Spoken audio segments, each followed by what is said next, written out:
another episode of Tizi Nyumbani. My name is Evelyn Owala and today we are going to do a HIIT body workout. Yes, we're going to hit this body from all sorts of directions. All you will have to get is 2 water bottles. Yes, I know my bottles are fancy, but you're going to get something in your house that can work for this.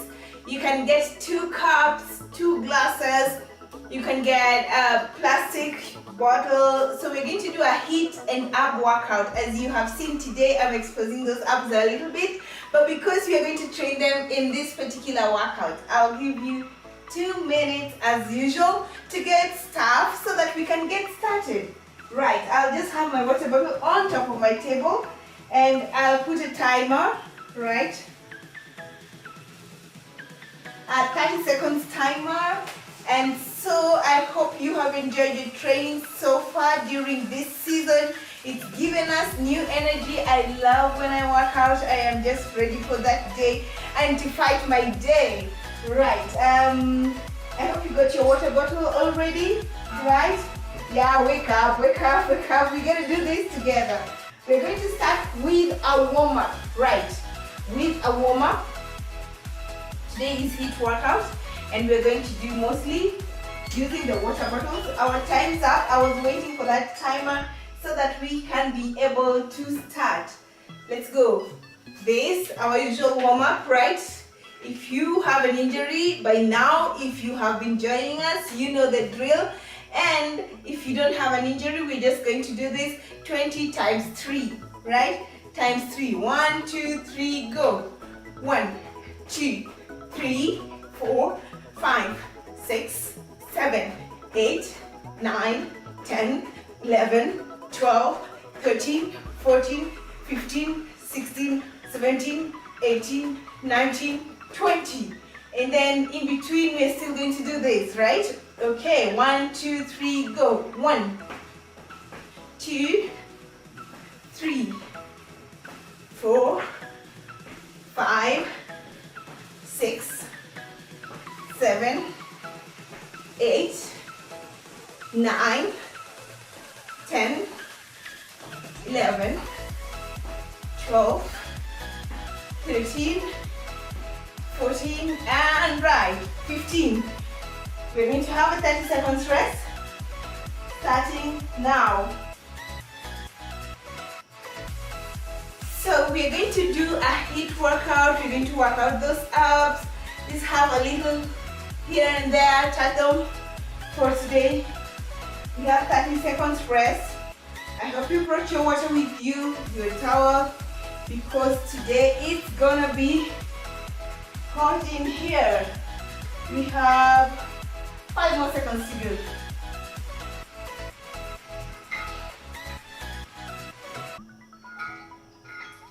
Time's up, let's go. 1, 2, 3, 4, 5, 6, 7, 8, 9, 10, 11, 12, 13, 14, 15, 16, 17, 18, 19, 20. 1, 2, 3. Yes, I know.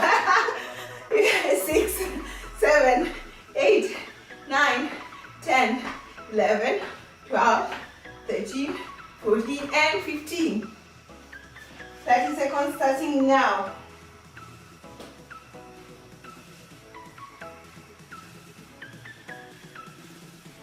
We have 30 seconds. 10 more seconds to go. I have to keep moving my water on this other side. I'll confuse it for my bottles there. Yeah. I hope you got a cup, a pair of glasses, drinking glasses, or maybe just some small water bottles which will help us through. Time's up. Let's do our last set of warm-up. Starting now. 1, 3, 4, 5, 6, 7, 8, 9, 10, 11, 12, 13, 14, 15, 16, 17, 18, 19, 20. 1, 2, 3, 4, 5, 6, 7, 8, 9, 10, 11, 12, 13, 14, and right, 15. Well done, well done. Our rest time starts now. So how we'll do our first workout, you will do 1, 2, jump. 1, 2, jump. 1, 2, jump. All right, we'll do 15 of those times 3. Now you're wondering, what if you have an injury and you can't do impact? It's okay. I told you these chairs, right? Don't remove them from here because they'll help us. So if you have an injury and you can't go on impact, you'll stand 1, 2, sit down. Stand 1, 2, right? 1, 2. Hold your core and just punch in. Right, we'll do 15 times 4. Tell those young ones to bring those tiny chairs. They can use their chairs if they like, or they can just squat with us and jump. Alright, so starting now. If you're a beginner, feel free to do anything between 12 and 15. If you can push yourself to 15, why not? 1, 2, 3, go. 1, 2, 3, 4, 5, 6, 7, 8, 9, 10, 11, 12, 13, 14, and 15. Well done, well done. Clap for yourself. At least you got set number 1 in. Walk around, always breathe in. Yeah, because you are panting from that movement. We are doing a HIIT workout today, so just keep yourself active by walking around. Don't sit down. I can see someone sitting down. Don't sit down, right? Because today is a HIIT workout, if I get myself and run out of breath, it's okay. Just get the work done. Let's get the work done.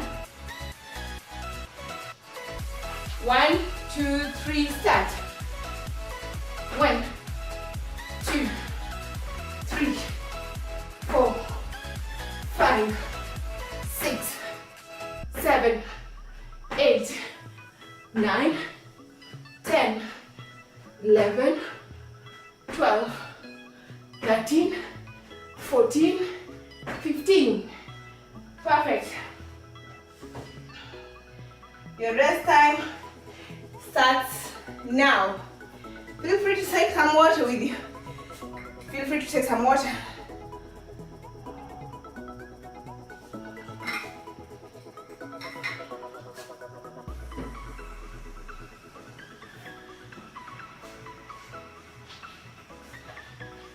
Breathe in and out. Nice, nice, nice. Our time's up. Next set. 1, 2, 3, go. 1, 2, 3, 4, 5, 6, 7, 8, 9, 10, 11, 12, 13, 14, and 15. Perfect. Our rest time starts now. Right, right, right.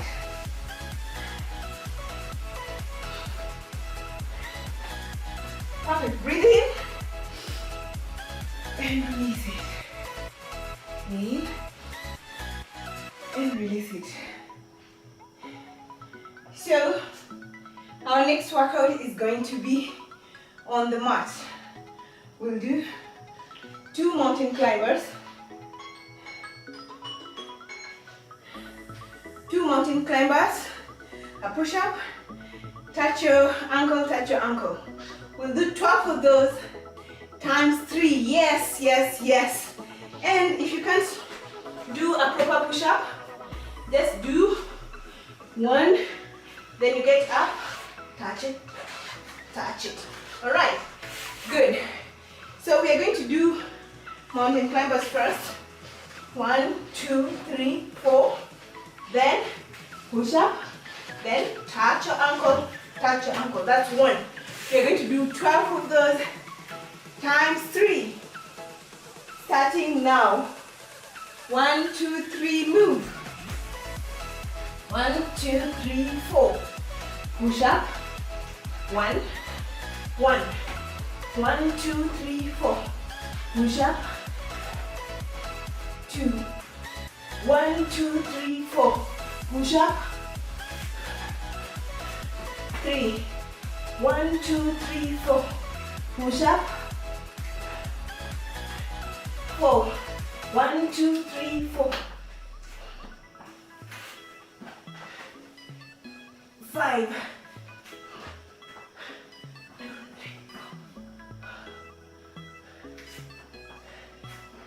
6.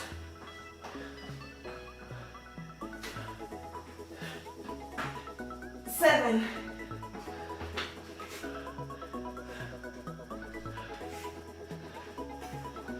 8.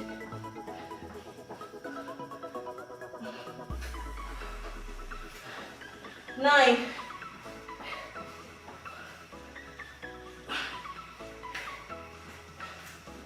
10.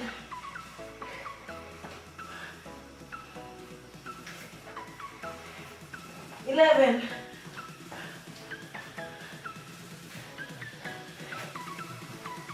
12. Well done. That's not easy. I can see everyone who is struggling to strike that balance, but you got this. It's just a new routine and you got this. I promise you.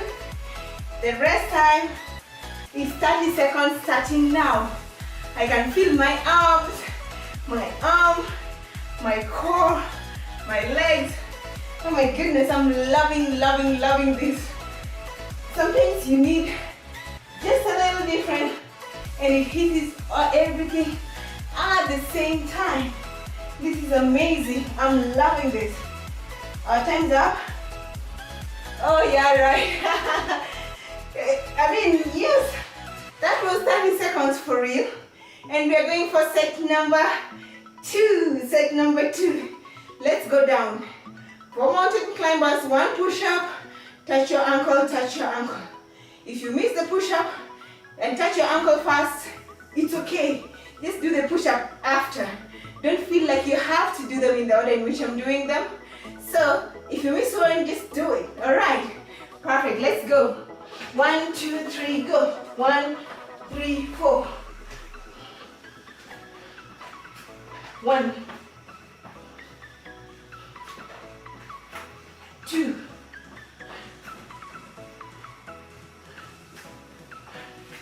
3, 4,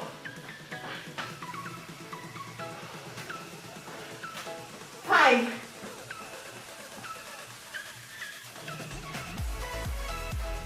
6,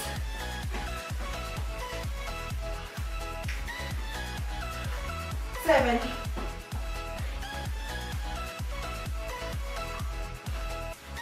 8,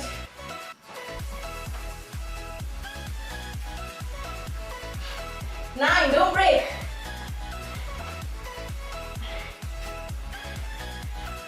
10, don't break, keep going.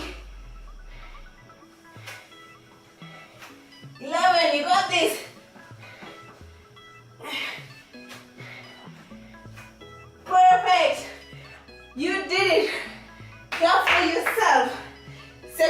2. One more set to go. Rest time starts now. I think it's a good time to use your towel though. If you're like me, it's definitely a good time to use that towel. Right. One more set to go. This workout is killer. It's absolute killer. Like if you need anything to do for a few minutes, this has you covered. 30 minutes of your day, every single day. It's TZ Newman. My name is Ivy Noala of Vival Health and Fitness, and we got you covered. Our next set starts now. Last set of our workout. 1, 2, 3, let's go.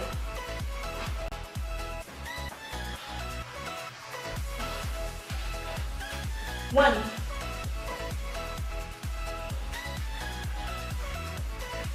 2,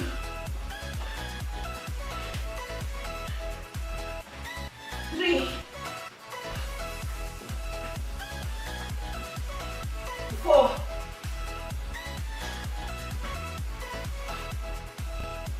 5,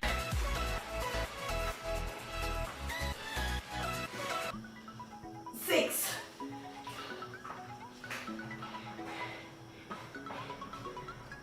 7,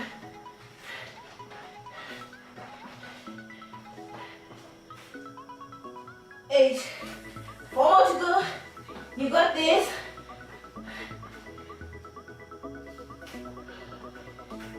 9,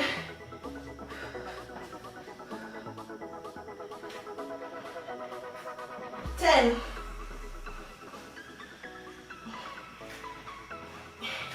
11,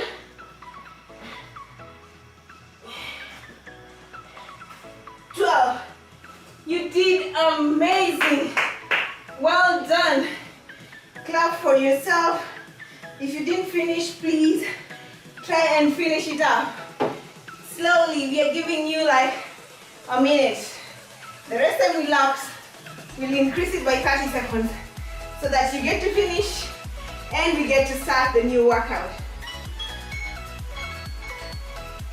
So we're going to increase that by 30 seconds. I can see you finish now. We are here together. Walk around. Just breathe in and release it out. Breathe in again and release it out. So we're going to go for our last workout of this HIIT session and plus a combination of that. So we have a last HIIT workout, then we do one more exercise for the abdominals so that we get all this so tight. Pick our water bottles again. So we are going to jump, tap in, jump, tap out. That's going to be 1. If you tap in and tap out, that's 1. So we are going to do 15 times 3. If you have an injury and you can't go on impact, just place it down like that. 1, without going up much, yes, so that you don't place impact.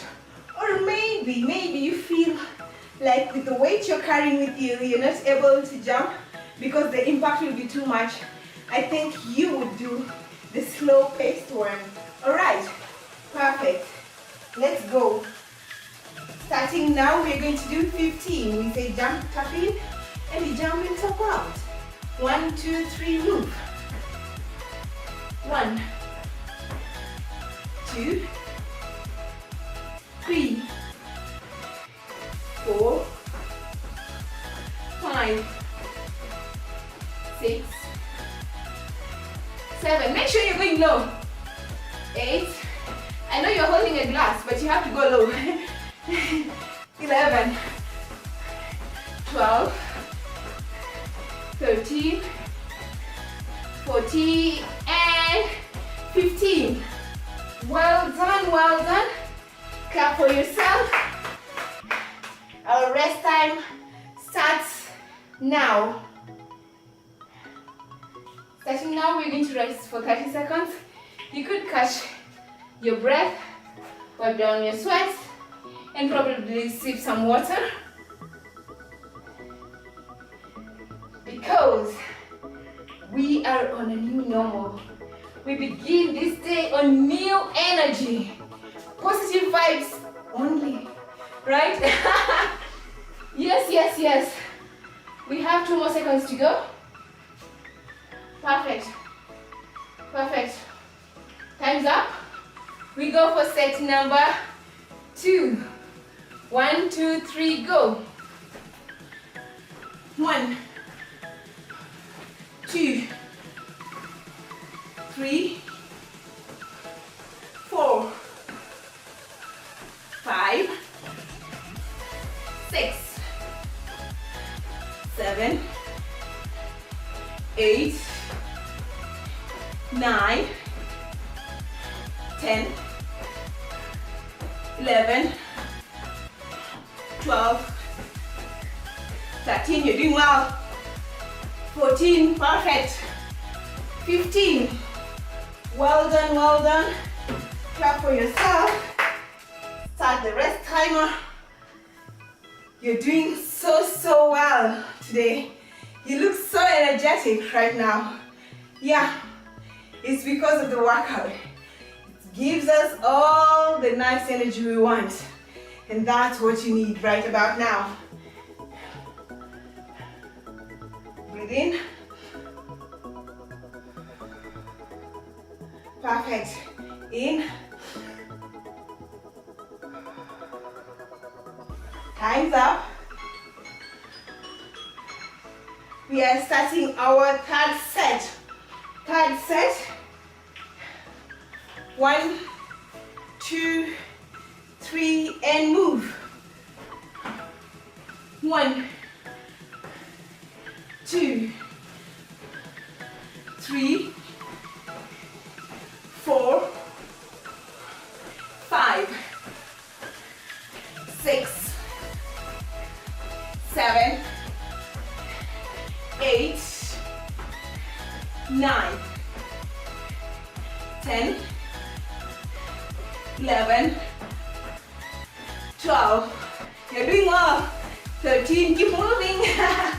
14, and brush. 15, well done, well done. We made it. We made it to that end, to the end of that workout. And now we are going to the abs. A little more here, some little more tightness there. So let's give ourselves rest for the next, we have 10 seconds left. Breathe in. In.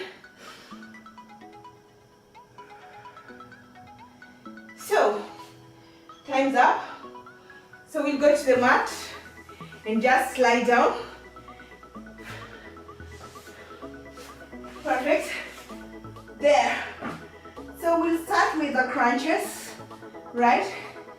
Then we'll do some raises, some scissor raises, right?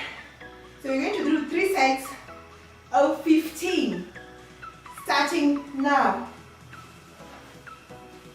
1, 2, 3, 4, 5, 6, 7, 8, 9, 10, 11, 12, 13, 14, and 15. Let's do the leg raise. You want to crunch for the upper abs, but you also want to do the raises for the lower abs. So let's get this done. 1, 2, 3. 1, 2, 3, 4, 5, 6, 7, 8, 9, 10, 11, 12, 13, 14, and right, 15.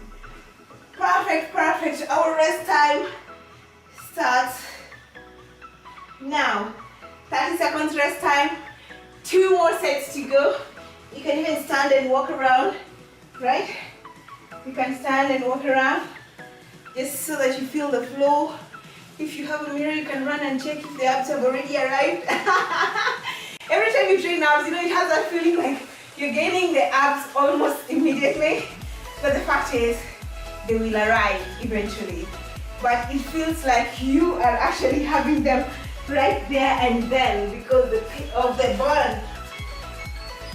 Let's go. 1, 2, 3, move. 1, 2, 3, 4, 5, 6, 7, 8, 9, 10, take your time, 11, 12, 13, 14, and right, 15. We're going to do the raises. Let's go. Tuck your palm underneath your bum and let's get moving. 1, 2, 3, move. 1, 2, 3, 4, 5, 6, 7, 8, 9, 10, 11, 12, 13, 14, push it, 15. Perfect. You can again stand, walk around. Yeah? Stand and walk around. For all of us who've been running to the mirror to check, you can go and check if they're there. Right? But we have 30 seconds, so you have to do it in 30 seconds. Starting now. We have 30 more seconds to go, right, before we get to start our last set of this HIIT workout. I hope you enjoyed it. I hope you're just feeling like your whole body is awake right now, because this episode was quite something, right? I know you felt what I'm feeling right now, but it all feels good at this point, right? There we go. Let's go, let's go, let's go. 1, 2, 3, move. 1, 2, 3, 4, 5, 6, 7, 8, 9, 10, 11, 12, 13, 14, and 15. Let's do the last leg raises. Nice having you here as company. 3, 4, 5, 6, 7, 8, 9, 10, 11, 12, 13, 14, and 15. Well done, well done, well done for today. And that's it from us here on Teasing You Money. The next episode you're going to be meeting Peter. And yes, he'll be also ready for you. I'm looking forward to meeting you in our next episode. Have a lovely day. Bye-bye.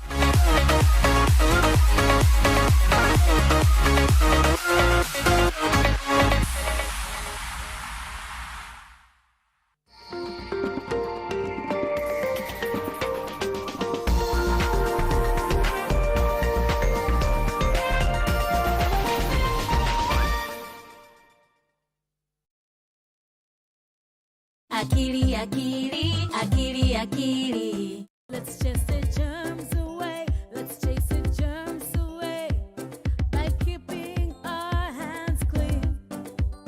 And when you want to sneeze or when you want to cough, do it in your elbow. Let's practice sneezing into your elbow. Are you ready? 1, 2, 3. Achoo! Again. Achoo!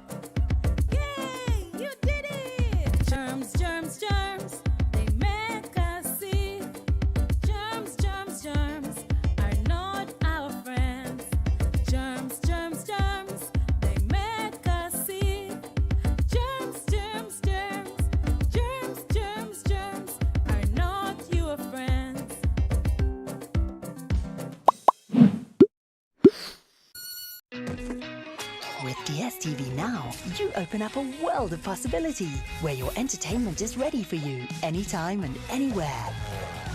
To get connected, ask your parents to go to the App Store, hit download and log in. Incredible! Incredible! And while they're there, with DSTV's parental control feature, setting you up for the most fun and safest viewing around is as easy as 1, 2, 3. Amazing entertainment and learning, anywhere with DSTV. Mama, how can we stop coronavirus? We can fight its spread by washing hands with soap, like a geisha bar. Stay strong and go so far. Be strong and last long. Like geisha.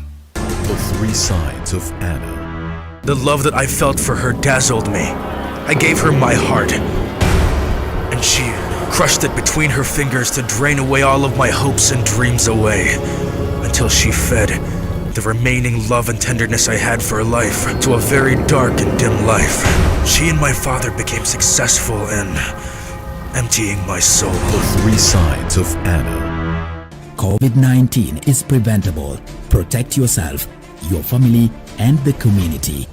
This message has been brought to you by the Government of Kenya and its partners.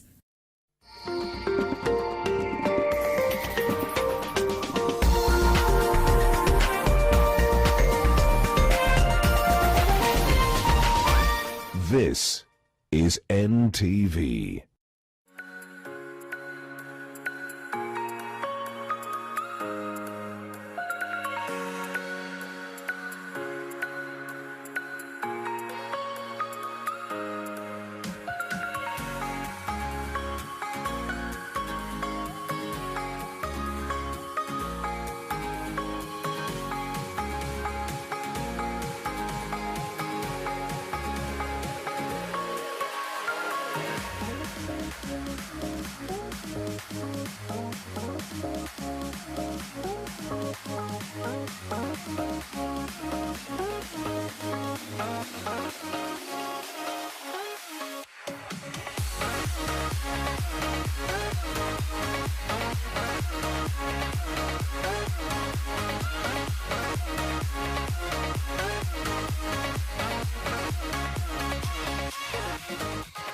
Good morning, East Africa. This is yet another chance to take a look at how your world has changed due to the pandemic and how you are coping. Now, speaking of which, today we focus on how the world looks like for women in this COVID season, from the few or lack of salon visits, managing everyone at home in the case of the mothers, and how social distancing has changed your social life, and that list goes on and on. You can join in on that conversation. Remember that hashtag new normal on social media. You can text us or send us a video to give us an idea of how life has changed for you. And of course, I'm your host, Gladys Gashanda, and here is what you can expect on this broadcast.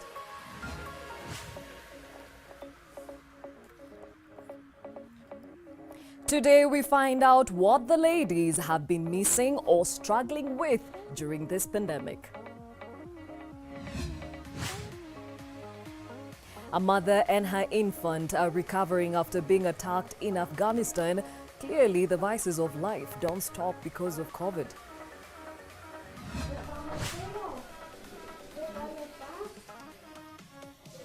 After her brush with death, a Spanish coronavirus survivor learns to live again.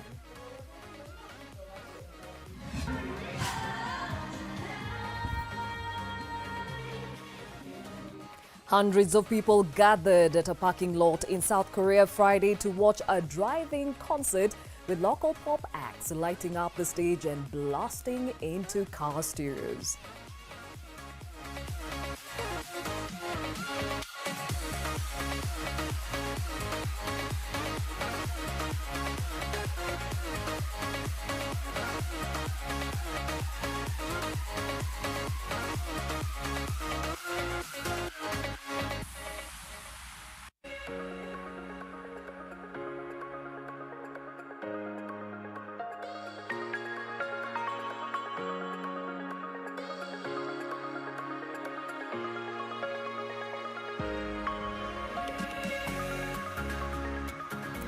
So ladies, a question for the day for you. What do you miss the most about your life before the pandemic? And how are you coping? What do you miss about life before COVID? And how are you coping in these uncertain times? Remember, hashtag new normal. You can test, you can call in, and you can send us videos to give us an exact picture of how life has changed for you. But before we get to that conversation this morning, let's look at the effects of COVID-19 around the world, looking at the numbers. And we start off globally. 5,684,000 people, 803 have been confirmed to have the virus. 2,430,603 have recovered, and 352,225 people unfortunately have succumbed to COVID-19. Now, locally, 64,264 people have been tested thus far. 1,348 have been confirmed to have COVID-19. Unfortunately, we've lost 52 Kenyans to COVID-19, and 405 people, thankfully, have recovered from the same. Now, a look at how the continent looks like. The numbers in Tanzania seem to stay the same. 509 confirmed to have COVID-19, 21 deaths attributed to the same, and 183 people have recovered. In Ethiopia, confirmed cases there stand at 701, deaths at 6, and recovered people from COVID-19 167. Somalia, that number is at 1,711 confirmed with COVID-19. Deaths stand at 67. Recovered cases are at 253, which is good news. South Sudan, confirmed cases are at 806. 8 people have succumbed to COVID-19 and 6 people have recovered from the same. Uganda, 336 people confirmed to be living with COVID-19. Now, that number, in as far as those who've succumbed, is still at nil, thankfully, and recovered cases stand at 69. Rwanda, the situation there is that 336 people are confirmed to have COVID-19. No one has succumbed to this condition in Rwanda, and 238 people have recovered from the same. And of course, the neighboring Burundi, confirmed cases this far 42, deaths stand at 1, and recovered cases at 20. Remember, these numbers come to you every morning, even as we keep an eye on what's happening and the effects of COVID-19 around the world. And speaking of which, this pandemic has affected every lady across the country, be they parents or not. And in Mombasa, the situation is not very different.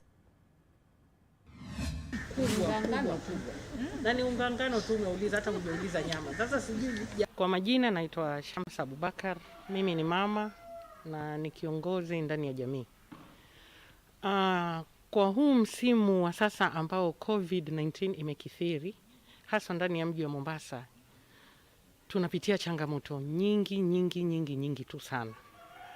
Changamoto ya kwanza ni kuwa matumizi yamerudi nyuma. Hii imeleta shida kati yetu sisi ndani ya nyumba na mabwana zetu. Unajua, hapo kitambo tulikuwa tunapeana nafasi, bwana anatoka kutafuta na mimi natoka kutafuta. Lakini sasa tunashinda ndani ya nyumba. Na tukikaa ndani ya nyumba tunatafutiana makosa. Manake watoto wanataka kula vile vile kawaida. Hawataki kujua kama kuna COVID-19. Wakiitisha chapati na kuku inakuwa ni changamoto. Ukiitisha baba, vita vimezuka. Unajua hakuna kazi. Hiyo pesa itatoka wapi? Mimi naitwa Agnes Mailu, ni mfanyikazi katika Jimbo Katoliki. Mradi tunaoitwa Solgidi unahudumia watoto kutoka familia za kina mama wa kubangaiza ama kina mama ambao ni single mothers. Janga hili la COVID-19 limetuadhiri pakubwa sana. Kwanza, wengine kwa tunajitafutia kwa biashara zetu ndogo ndogo. Yale masharti tuliyopewa na serikali ya kukabiliana hili janga yamefanya zile biashara tuzifanyi tena. Nimebaki niombe, nipewe, ndio niweze kuprovide kwa watoto wangu. Hiyo kwangu inanisonga mawazo sana. Na wengine wetu kina mama wameanza kukata tamaa. Ni vile sasa hatuna mahali pa kwenda, mipaka imefungwa. Wengine tunaamua hata tukune sumu tufe ama hata tupate sumu wafe. Sababu wengine hatuna ule uwezo wa kuweza kuvumilia yale. Kwa majina naitwa Amina Bakari Hamis. Mimi ni mkereketo wa haki za kibinadamu na ni paralegal katika jamii yangu. Hii hali ambayo iko sasa hivi hasa kwa kina mama, tunasema kwamba inatupa changamoto moja kwa sababu ya watoto kuwepo nyumbani. Kids are demanding phone, unapata simu ni yangu mama, but huyu anakuambia niko na class sahi, huyu ana class sahi. Akimaliza class anaingia kwa mambo zingine. Nana, moja alivunja simu kwa kupata pornography, mtoto amemaliza class akaingia kwa web, alikuwa na watch. Mwingine asema mtoto wake ako na shida ya kujifungia chumbani. They have everything, ako na wifi and everything. Tukienda kufuatilia na kukanseli mtoto, kumbe ako online dating, ana send nude photos to someone he doesn't know. Naona sasa pia hiyo parents wanashindwa kucontrol watoto wao. They also feel that there is need for sensitization, especially for women in the rural areas, saying that most of them were left behind during this season of the pandemic. Ningeomba serikali kuu na serikali ya kaunti itilie maswala maanani ya kuelimisha jamii kuhusu COVID-19. Mimi mpaka dakika hii kama mama sijahusishwa na hili janga. Hili janga naliona tu ni serikali linatubandikiza ili wapate pesa kutoka nje. Sijahusishwa kikamilifu na hili janga. Well, speaking their minds, they're women from Mombasa. Thank you for sharing your struggles and challenges during this time of COVID-19. And it is imperative that those issues are actually looked at from the county government and, of course, from the national level. As I mentioned earlier today, we're focusing on the women and how COVID-19 has disrupted their lives. And would like to hear from you. Remember that hashtag new normal.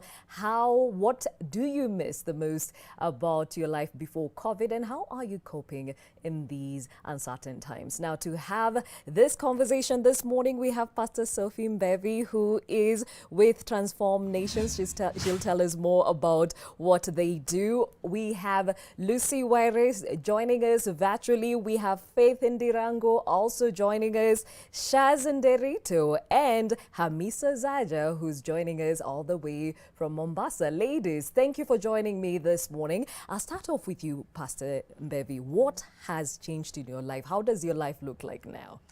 Okay, thank you so much for having me on the show. So what has changed is, first of all, I have become teacher mommy. Yeah. Yes, so the children are at home, and it's not your normal holiday, because it's not like they can, during the holiday, the children go out to play. Now they can go to play. And they're wondering, so why can't we play with our friends? So that has changed a lot. Then there is the fear. The fear has actually gotten into the children. So anytime, you know, my little one sneezes, she's like, oh, mommy, do you think I have COVID? Oh dear, yeah. And I have to keep reassuring, you know, it's okay, you are fine. And I mean, my little one is talking about heaven a little bit more these days. Oh. Yeah, she's like, is this the end time? Yeah, so just managing a lot and trying to ensure that life is normal for the children. Working from home, running the home. I mean, my life it's seamless now. The days sort of roll into each other, and you don't know when Monday begins, when it ends. Yes. So I've actually found myself really stretched. Okay. In as much as I'm not leaving the house. Yeah. And your background as an educationist, has that helped with transitioning to teacher mommy? A little bit, I think, because I know what happens in the classroom. But in terms of just switching, because my children go to school. Yeah. And I don't teach them normally. So I've also had to make a lot of adjustments. And then the home environment is not school. So the kitchen is there, the food is there, they want to talk to their siblings. So it's not been easy. And I think also talking to other parents, it's not been easy managing this home situation. But I am very grateful that I've gotten to be more involved with my children's learning. I've gotten to know some of them are struggling, and it's been amazing just being able to connect with them and teach English. I'm an English teacher, so I've taught a lot of English to my little one. And rediscovering your kids? And rediscovering my kids. Yeah, so it's been a mixed bag. Some things you're not used to, but some things that I consider really good, amazing blessings. Okay. Yeah. All right. Let's hear from Faith and Dirango. You are a stay-at-home mom. You've been teaching your kids from home. So is this really a big change for you in as far as staying at home and doing everything at home? Yes and no. The major thing is we are used to being home, so yes, that didn't change much. But what has changed is now we have an extra person staying with us constantly. That's my husband, and that has been a plus. But also now that means my routine has to change to accommodate him, and yeah, that's it.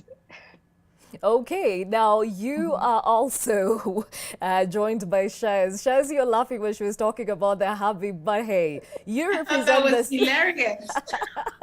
You represent the single ladies here. How has the world changed for you? For me, I would say it's definitely gotten a lot more quiet. Just in terms of, I'm used to having a very robust social life. I'm an interior designer, but I'm also a stand-up comedian. So not having that to go to every, Wednesday, all of that with actual live audiences that I can touch and feel. It's happened on, online, but it's been very different doing this from home. That would probably be one of the biggest changes for me. But then also watching the conversation, I'm definitely a people watcher. So I've had more time to just do this and see how people are going through, quarantine. Okay, and this isolation and of course quarantine, as you're mentioning, has come to sort of change our social life. How is that looking in the dating scene for you, Shaz? Let me tell you one of the funny things, Gladys. I think it's actually been a bit of a gift. Because prior to lockdown, I think it was a little helter-skelter, going out on lots of sort of, how can I say it, like dates that I hadn't maybe put some thought into why I was going out with them and that sort of thing. Whereas now I've had the time to just sort of sit with myself and go, do I want this? Am I interested? And with the lads that I'm talking to ask more direct questions, because now I'm not distracted by the fanfare and what we're doing. It's very one-on-one. It's like you and me having this conversation. It's been very honest. So I think it's been great, actually. Okay. Surprisingly, much to my surprise. That is quite a silver lining, and we'll delve more into that world because I'm sure a few things have shifted on your end. Now, Lucy Wire, she is married. You just quit your job and then COVID happened. How is your world looking like?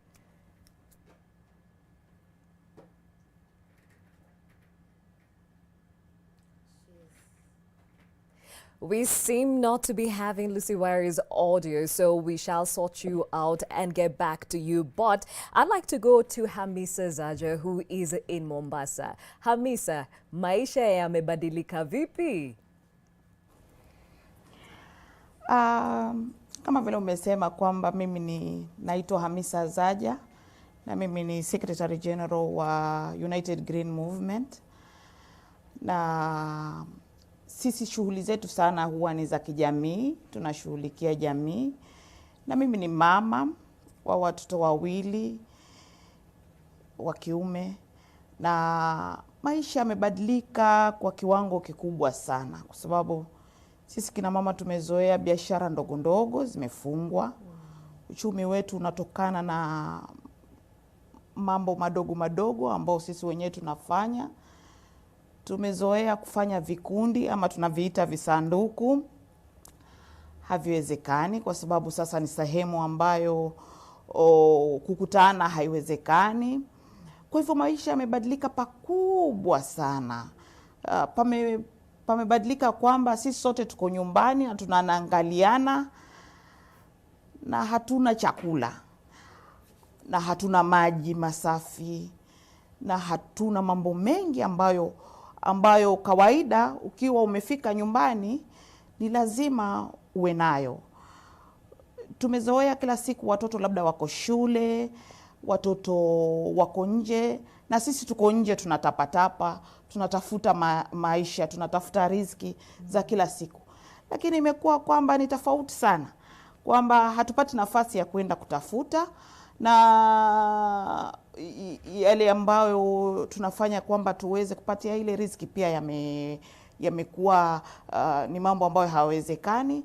Kisha na pale nyumbani kwamba sisi na watoto sisi sote tuko pale, na mambo mengi ambayo yalikuwa yanafanyika saizi hayawezi kufanyika.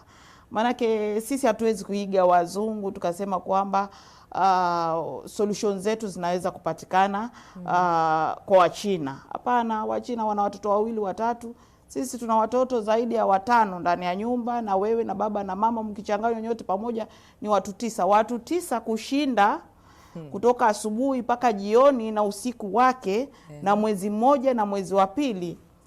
Hiyo ni serikali ambayo imeingia kwenye mapinduzi. Tuwakusikia. Haya basi, mama, tutarudi kwako ukituambia vile Ramadhani ilikuwa. Back to Lucy Waire. So you just quit your job, then COVID happened. How is your life looking like right now? So I think a lot of the change that has happened in my life currently has been coming out of the routine of corporate. Of course, there was a big shift. Okay, I think we'll go back to Lucy in a little while. We really are struggling with that audio, but we are looking at it technically. But back in studio, Pastor Sophie, I mean, we've talked about how the world has changed. Now, as a woman, what do you miss about normalcy? Surprisingly, I think COVID was a gift to me. I was running and running and running and needing to stop and not getting an opportunity to stop. So the first 3 weeks of COVID, I slept. I slept, and I would sleep during the day, and I would think that I'd have no sleep for the night, and I would still sleep during the night and sleep again. So I just realized that I was on the fastest lane of the fast lanes of life. So COVID was a gift. The break, the not needing to go, was good for me. I actually got to rest.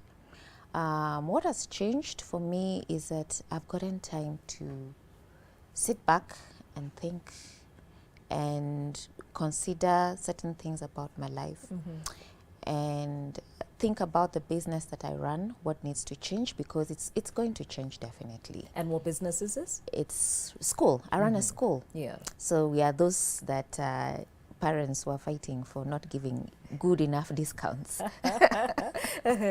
Yeah, so just thinking, how is that going to change? How is life going to go back there? So I think for me, what I would say is that what has changed is that I've gotten to slow down, and it's been a blessing. Okay, apart from running a school, you are also with Transform Nations. I'm also with Transform Nations. So we run programs, I'd say wellness programs for men and women, and we meet, and we couldn't meet anymore. And Gladys, you were one of those that, that was attending as a program for the women. And we just stopped in the middle, and we had to quickly find out how do we still keep engaged with the people that we are engaging with.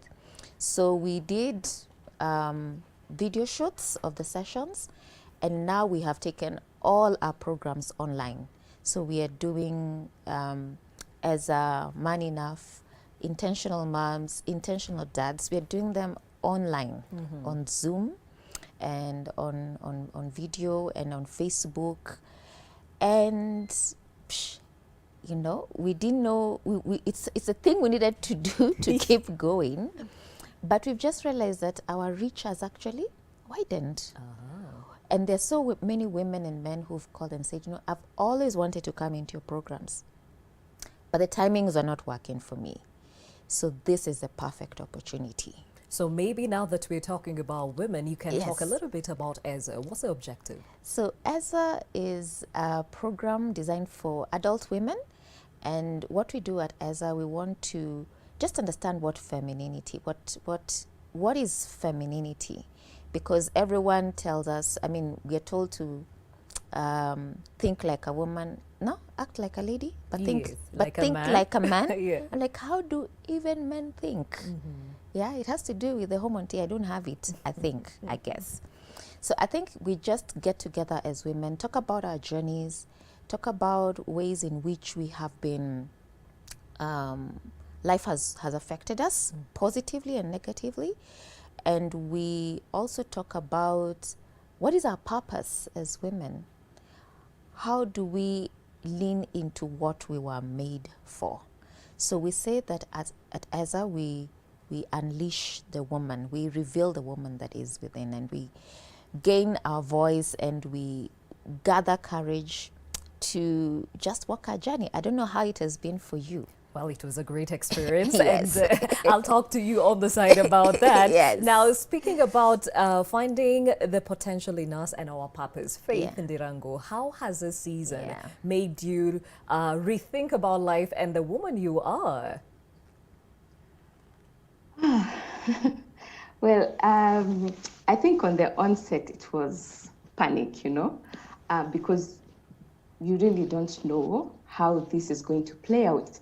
And I remember I just shut down. I was like, okay, this has happened. I took a break. I remember, just like the pastor said, I was asleep, April, just sleeping, waking up, sleeping, waking up. And through that period, I was able to like look back and look forward on what is this going to look like going forward. And that has really helped me to plan and to kind of just play out life as it's going to be in the days to come. And just coming to the realization that I have to live in this period. I have to function in it and somehow keep the family afloat. And you know, speaking of and which, how are you handling that? By I would say almost like playing it by the ear. I remember yesterday I was trying to do some work, and suddenly my husband and the kids decide they're playing video games. And yet I needed to have done some work with the kids. So it's been an adjustment of, okay, what is the benefit of them hanging out with their dad? What's the benefit of me not wanting my plans to just constantly be the ones being done? Yes. And at times it's crazy, but we look for the positives in every situation. What do you miss about normalcy, Faith? I think it's just that freedom of, I want to go somewhere and you could just up and go. It's hard now because the kids would want to go with you sometimes. I used to go with them most of the time. I'd be with them wherever I'm going. But now the challenge of having them put on masks, you are constantly worried, and it's not fun anymore. So I miss that aspect of I could go wherever I wanted or needed without having to think much about it. Do you miss times alone with the kids and the mister gone and working elsewhere? Let's be honest. Yeah, I do. In fact, I was telling him, I had to tell him, please buy your own chair, because he was taking up my space. I wouldn't have my workstation. And then now, because it's like we have two schedules. He wakes up and this is what he wants to do with the kids. I wake up, this is what I want to do. This is what I would want to do with him, but sometimes he's working. So it's what? A tug of war, sort of. But yeah, that's the new normal. All right. And speaking about mothers and juggling so much, if you were to share tales of your upbringing with people of different generations, you would likely hear of surprising differences in how your mothers treated you or interacted with you. We spoke to 3 moms, each from different generations, and Helen Aura brings us the realities of the changing times and the faces of motherhood.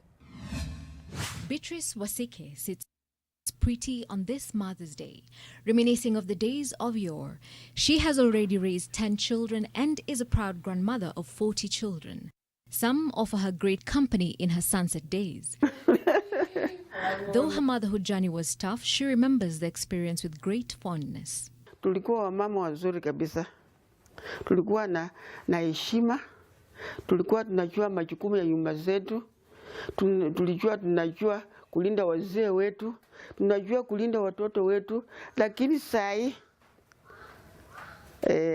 generation ya sai, wamama wa sai hawana majukumu mengi. However, she is concerned about the current mothering trend of raising children with liberal values. This, she says, is something that has mothers abdicating other roles that they wholesomely bore. Wafanyi kazi yao vizuri, hawazindi watoto wao. Unaona mama anataka baba watoto akuja na mboka na kila kitu ndipo apike. Hata ukienda kwa mama humuoni kama amepanda mboka nje. Anatafuta mboka kutoka kwa soko. Anatafuta chakula kutoka kwa soko. Hata wafuki kuku. Letting your money work for you is the norm, if only to provide you with more time with your young ones. We caught up with Naomi Kairu, a mother of 3. Her motherhood journey began while living in America. Despite being termed as the modern mother, she states that she still instills discipline in her children without leaving the role to helps. Because when we were growing up, my dad, we could not wear pants. And I felt bad because our neighbors used to wear pants and all that. And my mom won't see you even doing our earrings. I never had my ears pierced. So I wanted to leave my kids to do their decision, but also guiding them through. I decided from day one that this is how we're going to bring up our kids, so that they're not corrected out there, or they're not given information that we cannot, as parents, give them. So that has really helped us all along. Just like other modern mothers, she was forced to take a different route in her parenting as opposed to how she was raised. When it comes to disciplining the children, she and her husband make sure the children are aware as to why they are being punished. They are free to come and tell me this is what is going on, I have a crush with that, or somebody has a crush with me.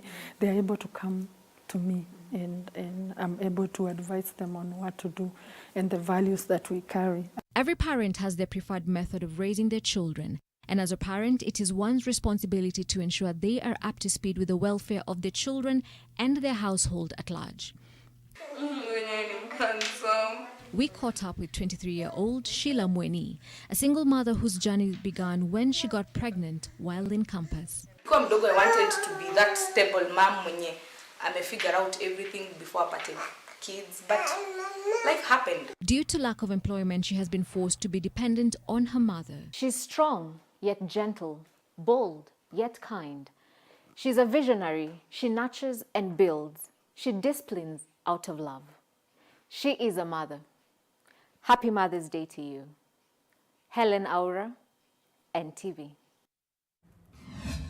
And saying that we're seeing still within the Moms Month. Yes, happy Mother's Day to all the ladies out there and those who've joined me and our mothers. Lucy, if we can hear you now, I'd like to hear how your journey has been with all the changes in your life. I hopefully you can hear me better. Yes.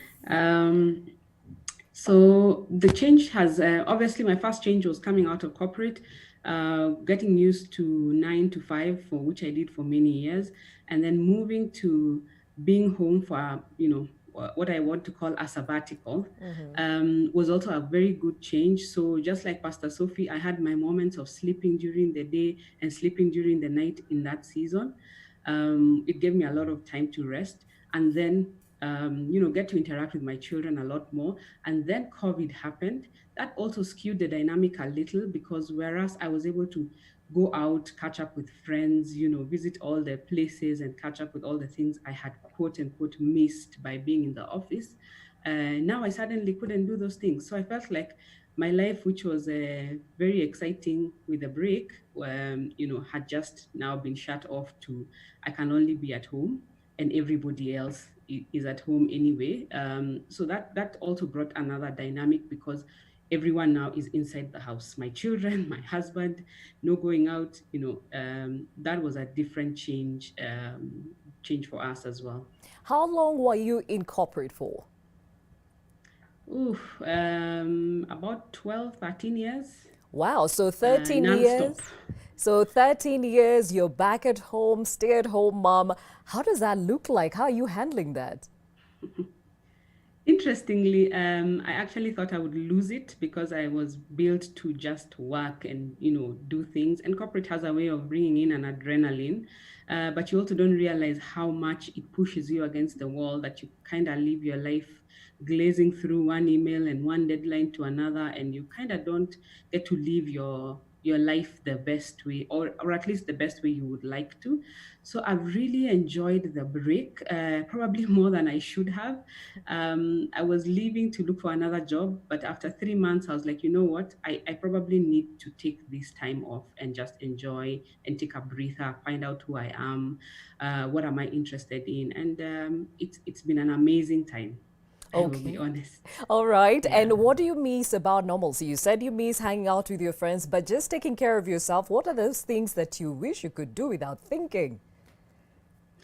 Well, going out with my friends is I'm a people person, so I draw energy from being with my friends. So that is definitely a big element of what I am missing. I also miss doing my hair, doing my nails. So I'm one of those girls who has managed to outsource the self-care thing 100%. So I realized I didn't even have a nail file in my house. And I had to go and find one when I had to take off gel polish out of my nails after having it for too long. Hair treatment, shampoos, where do I find those? I mean, I'd have an opportunity to go out and do as many of my self-care things as possible. And now suddenly I have been turned into a DIY woman. So that has been interesting. You can see my eyebrows have overgrown. Some of the things I can't DIY, I have just been having to live with. Okay. Speaking of which, let's bring in Shaz into this conversation. Shaz, do you have overgrown eyebrows and other things that we can see?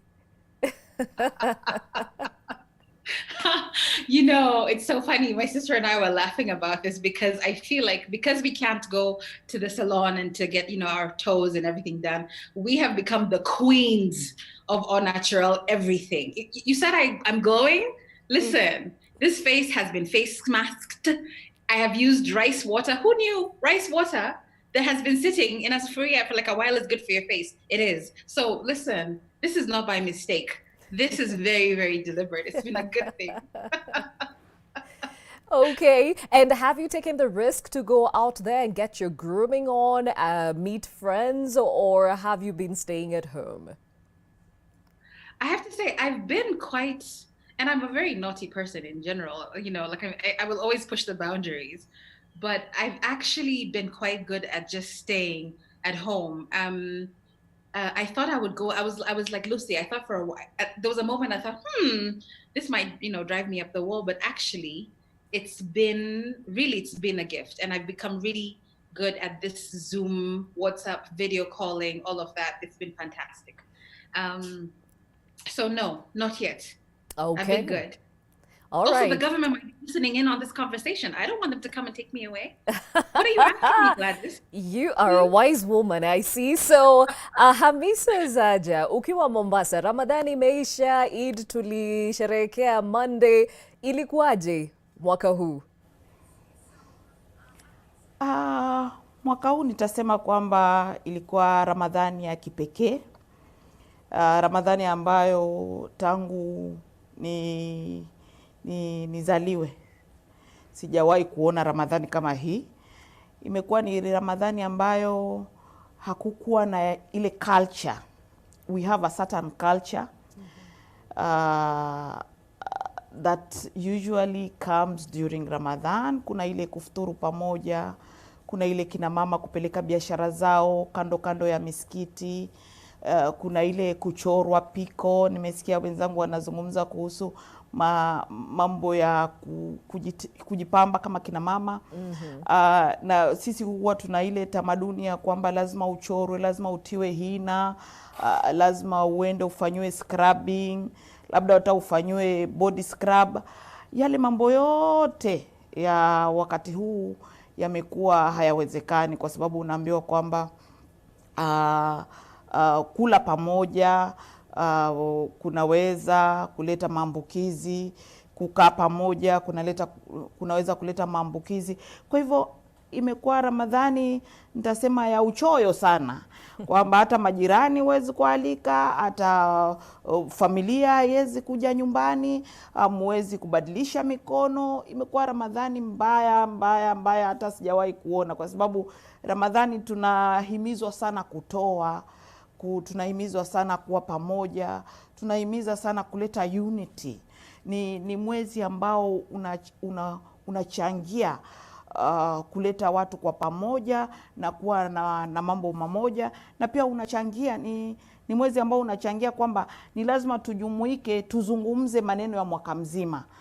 Wakati gani, pahali gani tumefail na ni nini yafaa tufanye, ndio tutengeneze mpaka Ramadhani nyingine. Lakini Ramadhani hii imekuwa Ramadhani ambayo hatukuweza kubandika kope. Labda watu wote wa pwani kope zetu zinapatikana pale Kibokoni kumefungwa, nyusi hatukuweza kubandika. Kuna mambo mengi sana ambayo yamefanyika ambayo sisi kama kina mama ambayo yametuweka chini sana, na imekuwa ni Ramadhani ya mabadiliko makubwa sana. Japo pia imekuwa ni Ramadhani ya kuweza kutafakari. Wakati umebaki peke yako nyumbani, umebaki wewe na familia yako, ni wakati wa kutafakari kwamba iwapo kuna mambo gani ambao unaweza kufanya wewe kama wewe, ambayo ni mambo mengi ambayo tumeweza kufanya sisi kama jamii. Tumeweza kufikiria wanawake wenzetu. Unafikiria kama wewe labda ni mtu ambaye unapata mshahara, ama wewe ni mtu ambaye una kipato, unafikiria yule mama ambaye yuko nyumbani na watoto wake wakati kama huu wa mfungo. Unafikiria kwamba anafanya nini, ana uwezo gani wa kuweza kuweka chakula jioni juu ya meza, watu wakaweza kufuturu. Kwa hivyo umekuwa ni Ramadhani ambao imefikiria watu zaidi, wale wengine kuliko kujifikiria wewe mwenyewe. Kwa hivyo ni Ramadhani ambao hatukufikiria kujipaka. Kama mimi sikufikiria tatoa kope wapi, sikufikiria tajitengeneza namna gani, kwa sababu ilikuwa Ramadhani yangu ni ya kufikiria familia zingine zitafanya nini. Okay, and even as we continue talking about womanhood, to be specific, motherhood goes beyond the biological ties and entails much more than the act of birth. A mother's love can sometimes transcend beyond biological bonds, where one ends up caring for children who are not theirs. Our reporter Gabriel Kudaka visited with a mother who chose to take in a child who has been living with a disability. Mary Ngina massages Elvis Omondi, an 11-year-old boy who is suffering from cerebral palsy, a condition that affects his ability to control his muscles. Ngina decided to take up Elvis as his own early this year, following numerous reports of neglect and abuse by his biological parents, one of whom is said to be mentally challenged. Mama yake ni mtu kichwa punguani. Sasa anaweza wacha huyu mtoto amufungie, hata anaweza maliza hata siku 2. Mtoto hakukuwa nakula, hakukuwa na nini, anakaa njaa. Sasa mtoto maisha yake ilikuwa imedhoofika kabisa. Nikaona sasa nimchukue. Sijawahi jifungua mtoto yoyote. Na sasa nimechukua huyu mtoto ni kama sasa mtoto yangu. With help from the Kipkenywa village elder and a Catholic priest based in Eldoret, Ngina shouldered the responsibility of providing motherly love and care to Elvis. The little she earned from her daycare center was enough to keep them going. But the COVID-19 pandemic has brought its own debilitating challenges. Sasa president alisema amefunga shule, kila mzazi akakuja na akachukua watoto wake. Sasa sina income yangu ikaishia hapo.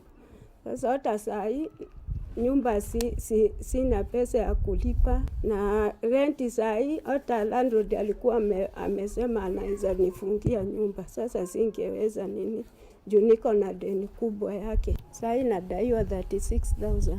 She now has to rely on her neighbors for some assistance to sustain her family, help which is sometimes hard to come by.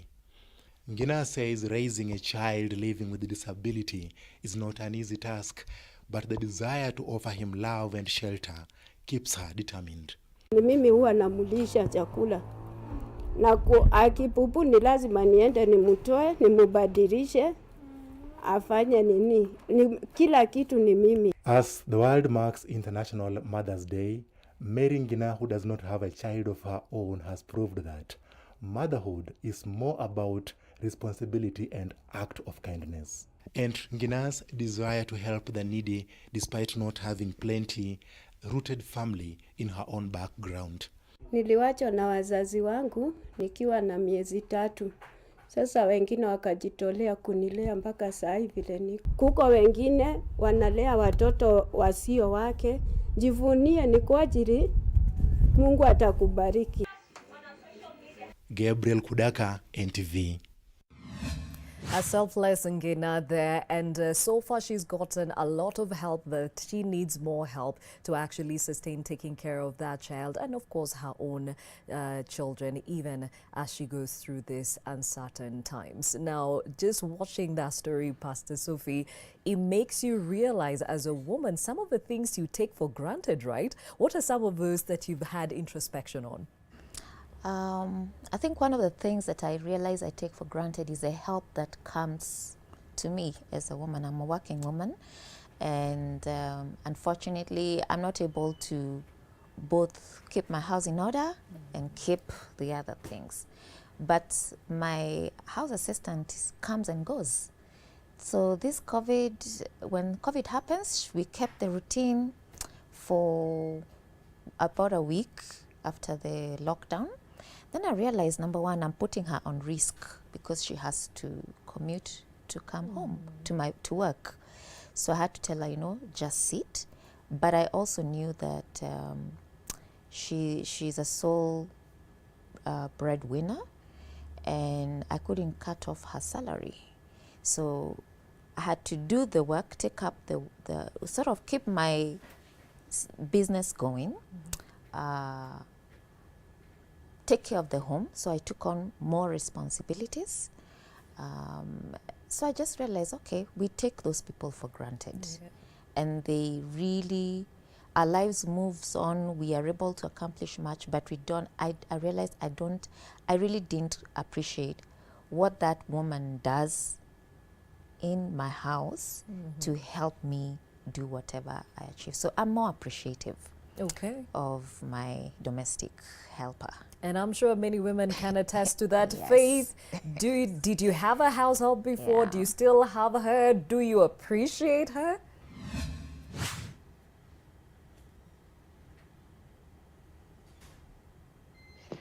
Most definitely, I appreciate her.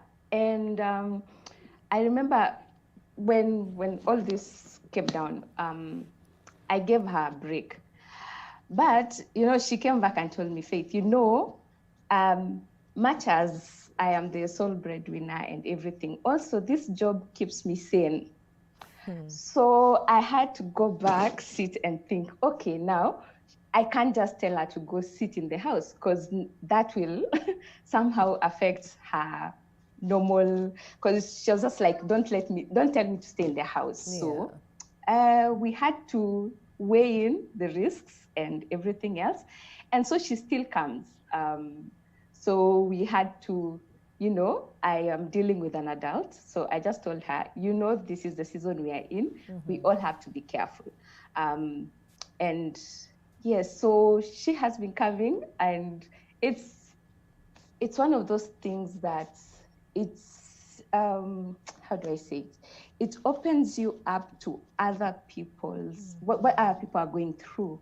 So it's not just my wants, it's not just what I desire for my family, but what about the people around me? And for me, she's like my village. How I influence her determines how she'll influence the people around her. And yes, so that is the one thing that I know the logical thing was stay home. Yeah. But her mental health, her thoughts were, please don't let me stay home. I need to work to be sane. I know I was not going to let her go. I was still going to pay her and everything, but yes. So that was the that is the other side of what you think is right and what your heart tells you.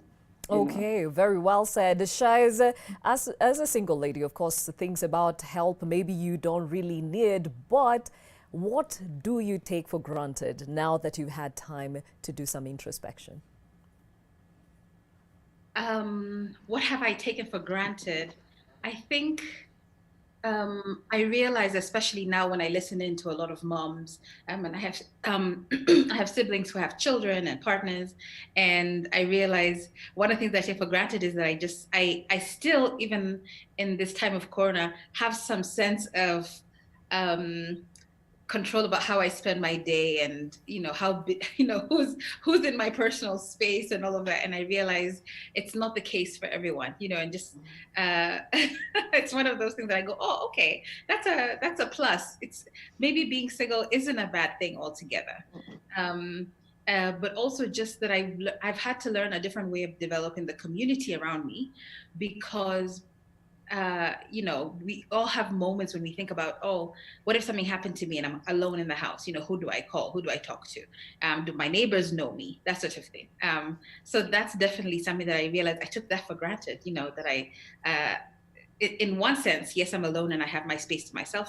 But on the other hand, I go, oh, okay, yeah, we need our friends.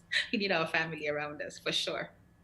Okay, definitely. I think we all are taking time to look within, even as we deal with what's without, and it's the COVID-19 pandemic. When we come back, more from the women and how this disruption has changed their lives and how we're adapting to the new norm. Remember, you can be part of the conversation, #NewNormal, or you can even text or call in with your comments. We'll be right back.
This is Fact Finder from the BBC. Fake news was so good that so many issues arose before the demonstrations. The authoritative sources of information, it is becoming difficult to identify them. Now, what was the role of misinformation in Zimbabwe's protests? We'll tell you what we found out. We look at what happens when Facebook works with independent fact-checking organizations to combat misinformation on their platform. And social media applications are tightening the news on misinformation with new features on their sites.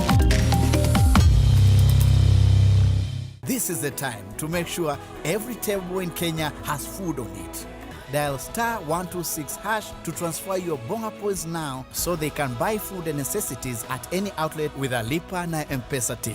Safaricom is for you.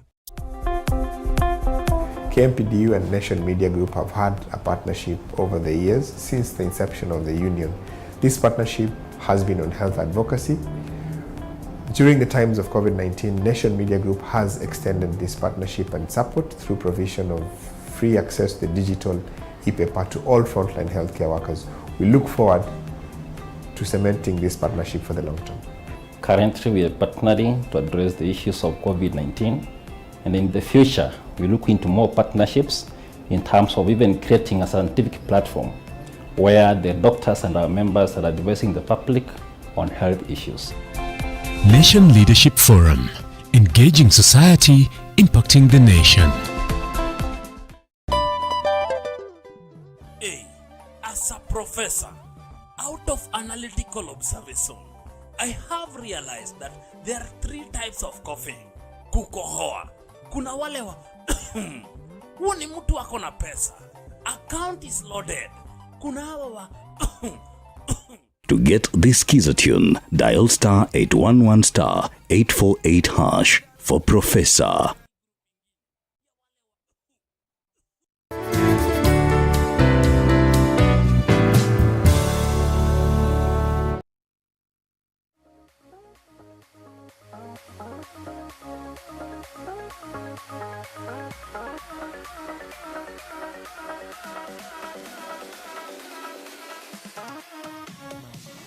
Good morning and thank you for staying with Your World. My name is Gladys Gashanja. As we talk about how the COVID disruption has affected the lives of women. We have women with us, one in studio and others joining us virtually. And we'll also be having a man who is a single parent who will also be weighing in on this conversation. Because at the end of the day, there are some homes that are headed by only a dad and he has to wear those 2 hats. Now, Pastor Sophie Mbevi with me in studio, Lucy Ware virtually, Faith Indirango virtually, Shaz Nderito, who is also joining us virtually, and Hamisa Zaja, who is joining us from our Mombasa Bureau offices. Ladies, thank you for staying with me and being candid about your own lives. Now, Lucy, before we went to break, we were talking about the things we take for granted. But before you tell me what they are, after 2 months in a Madrid hospital fighting off the virus that nearly killed her, Rosa Maria Rosario is now learning the basics again. Walking, speaking, and even using cutlery. For the 71-year-old, progress is measured incrementally, and even seemingly small victories are a reason for celebration. Estás muy bien, lo que pasa es que te lo pongo porque como no se importa. A mí sí que me importa. Te lo voy a poner muy bajito, ¿vale? A ver si se entiende. ¿Vale? Súbeme solo un brazo, venga, coge aire. Coge, coge, coge. Coge, coge. Sopla, sopla, sopla. Coge. Oye, hoy estás aquí a tu tupé, ¿eh? ¿Hazlo toda una bola? Todo entero, con este también.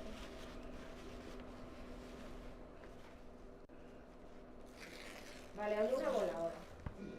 Tenemos que ver si los podemos abrochar o no, ¿vale? Lo peor es el... Vamos a respira por la nariz, coge un poquito así. Me pasa mucho, que se les al estilo. Pues sería conveniente algo por lo menos para que le vaya la... Por ejemplo, es que haya sido positivo y que se pueda tratar con después seguridad por el contacto. No pasa nada, pero es un positivo por lo menos que tiene un tipo así distinto.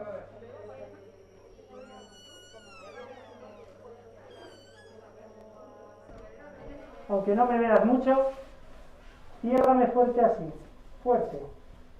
Muy bien. Empújame. Baja, tranquila. Levántame hacia arriba. Rosa, ¿me aguantas tú? Muy bien. Muy bien. Mírame arriba, para abajo.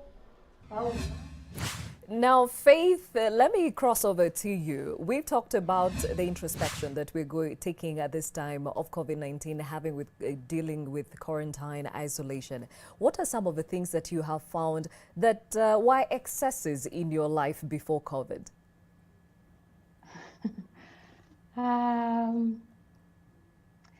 just either shopping unnecessarily. I think that was the one thing, where you'd want just meet up with girlfriends and yes, we are going to shop and all this. So that's the one thing I think was an excess, because I've not done much of it right now, and yet I'm still alive. Yeah. So, yes. Okay, and the time with your children, is that something else that you are probably taking for granted? Yes.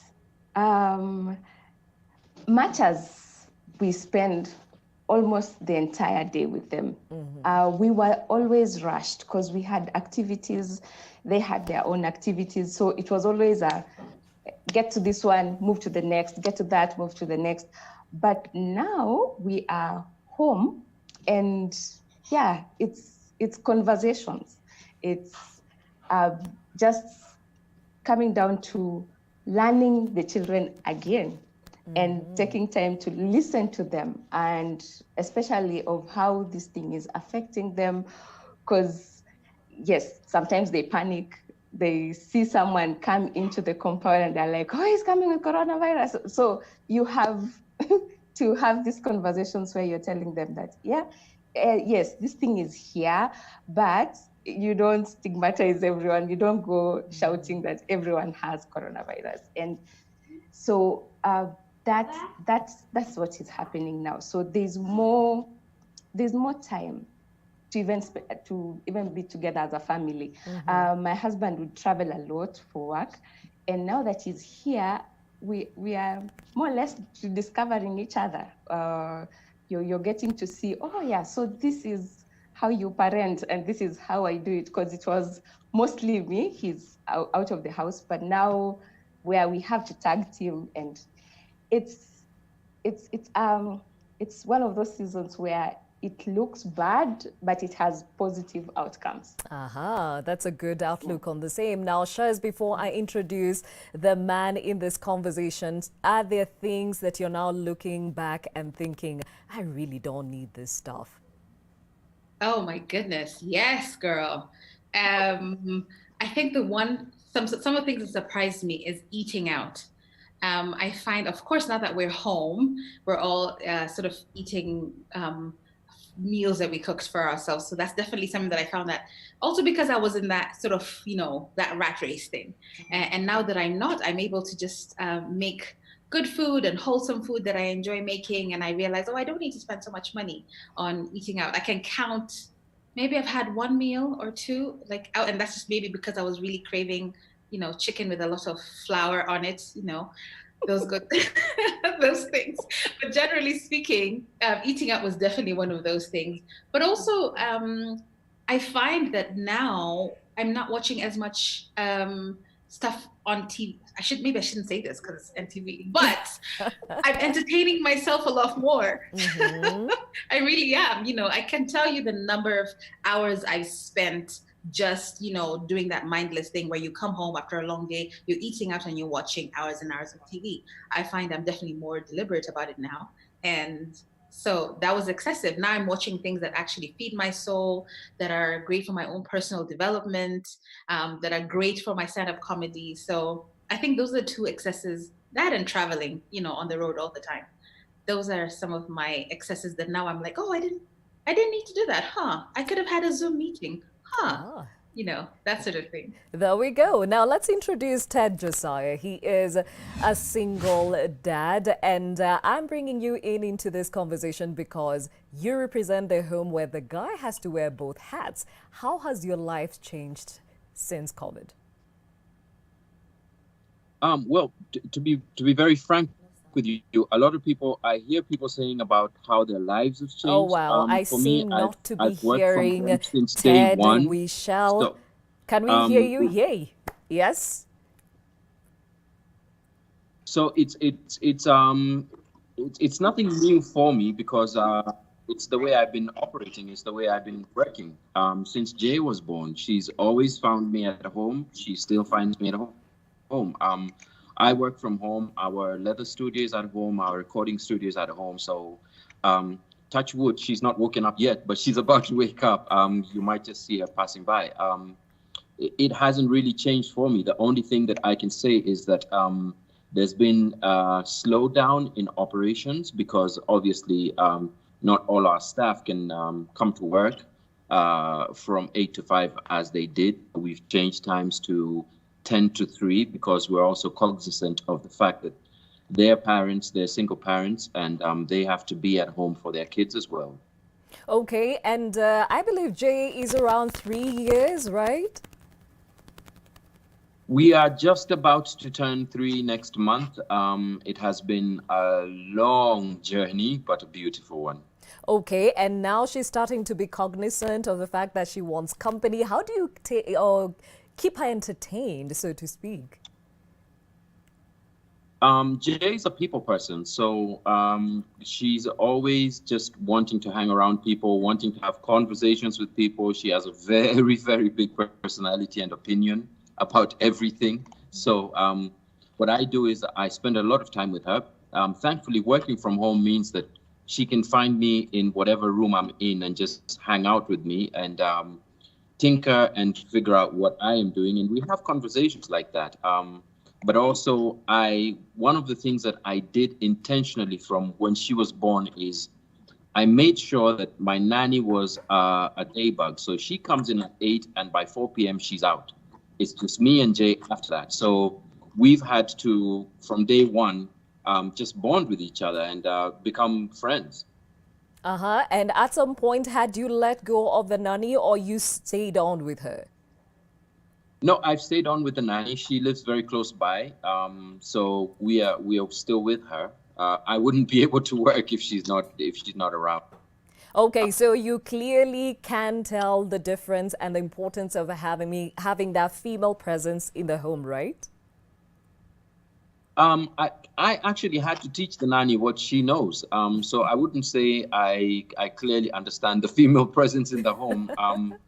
I cook, I clean, I wash my child, I take care of my child as any other mother would do. The responsibility of being the mom has been left with me, and I cannot outsource that out. What a lot of single fathers do is they look for somebody to help and outsource that female parental angle too. I decided I'm not going to do that. So my nanny doesn't have any kids. Jay is the first child she's interacting with. I had to teach her how to change the diaper. I had to teach her how to wash the baby. I had to teach her which lotions to use where and how to do the hair and all of that. Well done. And we were speaking about this earlier, about how this season has also brought something to the fore, like loss and grief. Has this made you go back to a point where you miss your wife? To be honest with you, it has. This season also, we were celebrating her birthday in April. That was a tough milestone because Jay now knows who her mom is. She can point her out from the pictures. She can talk to you about the things that, I've told her about her mom. And it was a bit of a tough journey, celebrating just me and Jay, celebrating Mother's Day, celebrating mom's birthday, and all of that. It never goes away. So this has just made it a slightly more difficult journey for us. Okay, and how do you keep your head above water? I mean, everyone now is staying in their spaces, life is happening. How do you exhale?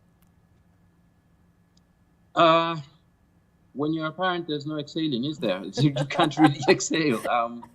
You take your moment in the bathroom, 5 or 10 minutes, and then you get back to work. It's 24/7.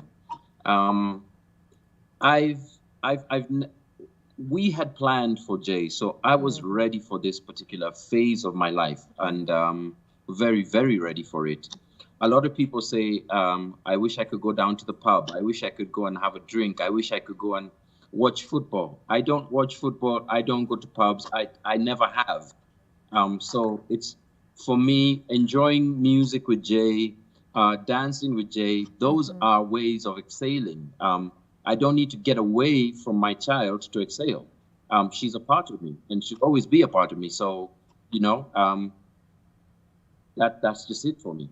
Now, there are people who are even saying you are cut from a different cloth, and I'm going to go to Pastor Mbevi. I mean, when you listen to Ted Josiah, who represents many homes that are headed by the man, what comes to mind and the things probably you take for granted from your end, right?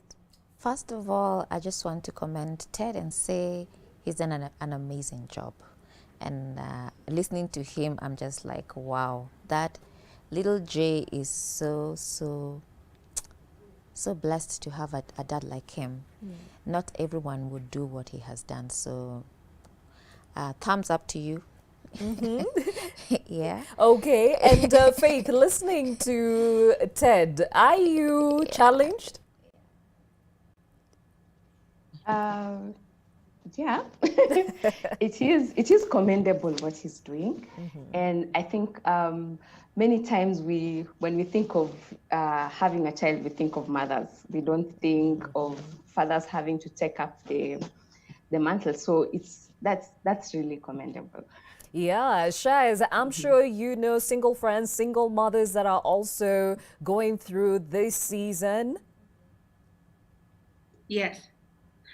First of all, can I just say, I think everyone who's watching NTV has a crush on Ted. I had to Google him. I'm like, who's this with the voice? Can I just do this? You know, so shout out to your voice and all that yumminess. But yes, to answer your question, Gladys, for sure, I know it's been very interesting. I feel like a lot of my single dad friends actually are resonating what he was saying, is that they're having more time, you know, less time at the golf range and, you know, at the local pub, having drinks with their mates and actually hanging out with their kids and rediscovering their kids. And I think in a way, maybe this may be a blessing for a lot of guys who otherwise would have left, I don't know, child rearing to the nanny and to the, you know, extended family.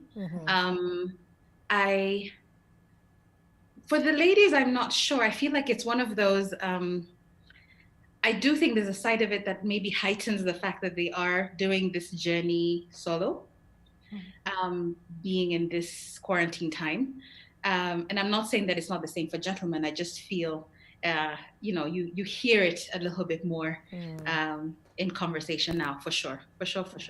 Okay, and even as we continue talking about how COVID-19 has disrupted the lives of women and how they're adapting to it, would like to hear from you the hashtag again, new normal, and there's some of them coming through here, if you can have them on the screen now. Princess Fiona says that mask, it messes up my makeup, especially lipstick. I'm sure many are going, yes, what happened? Diana Dinamos says, I miss my children. Wow, this is interesting. Maybe she's not in the same place as her kids. We have Simba Hashim who says, why do you only ask ladies? Why not men? Well, Simba, that's because we had a whole show dedicated to the men and they talked about what they miss, how they're adopting. So today we are focusing on the women. Eunice Gidogori who says, hata watoto wamechoka kukaa nyumbani. My daughter huwa anajitayarisha kila wiki arudi shule. Jameni, watoto wamechoka na nyumbani. Now, Hamisa, kuna wale kwenye society kama wajane, widowers ambao maisha yanaendelea na COVID. Kule Mombasani kuna kaaje na vipi, mnawasaidia vipi? Sisi kama viongozi katika jamii, sisi pia kama kina mama na mashirika mbalimbali ya kina mama ambao tunashirikiana nao kama vile Femnet ambao ni shirika la kimataifa la kina mama, pia shirika ambalo tunashirikiana nao kwa karibu sana, Coast Education Center, Mombasa Leo, Engage Jamii, Dear Diaries. Haya yote ni mashirika ambayo tunajaribu kusaidia kina mama, manake mlengwa mwenye anapata shida sana ni mama na watoto. Kwa hivyo tunajaribu sana kuwasaidia kwa karibu sana, masuala ya chakula, masuala ya kuhakikisha wamepata maji, masuala ya kuhakikisha kwamba wamepata sanitary towels, masuala ya kuona kwamba dawa zile ambazo ni painkillers wanapata, wakina mama wanaoishi ulemavu, wakina mama ambao wana ulemavu aina mbalimbali, tunajaribu kuwasaidia kwa karibu. Hata juzi tumeweza kwa pamoja kutengeneza lipping mask, ambayo ni mask ambayo inasaidia ndugu zetu ambao ni deaf, hawana uwezo wa kuzungumza na kusikia.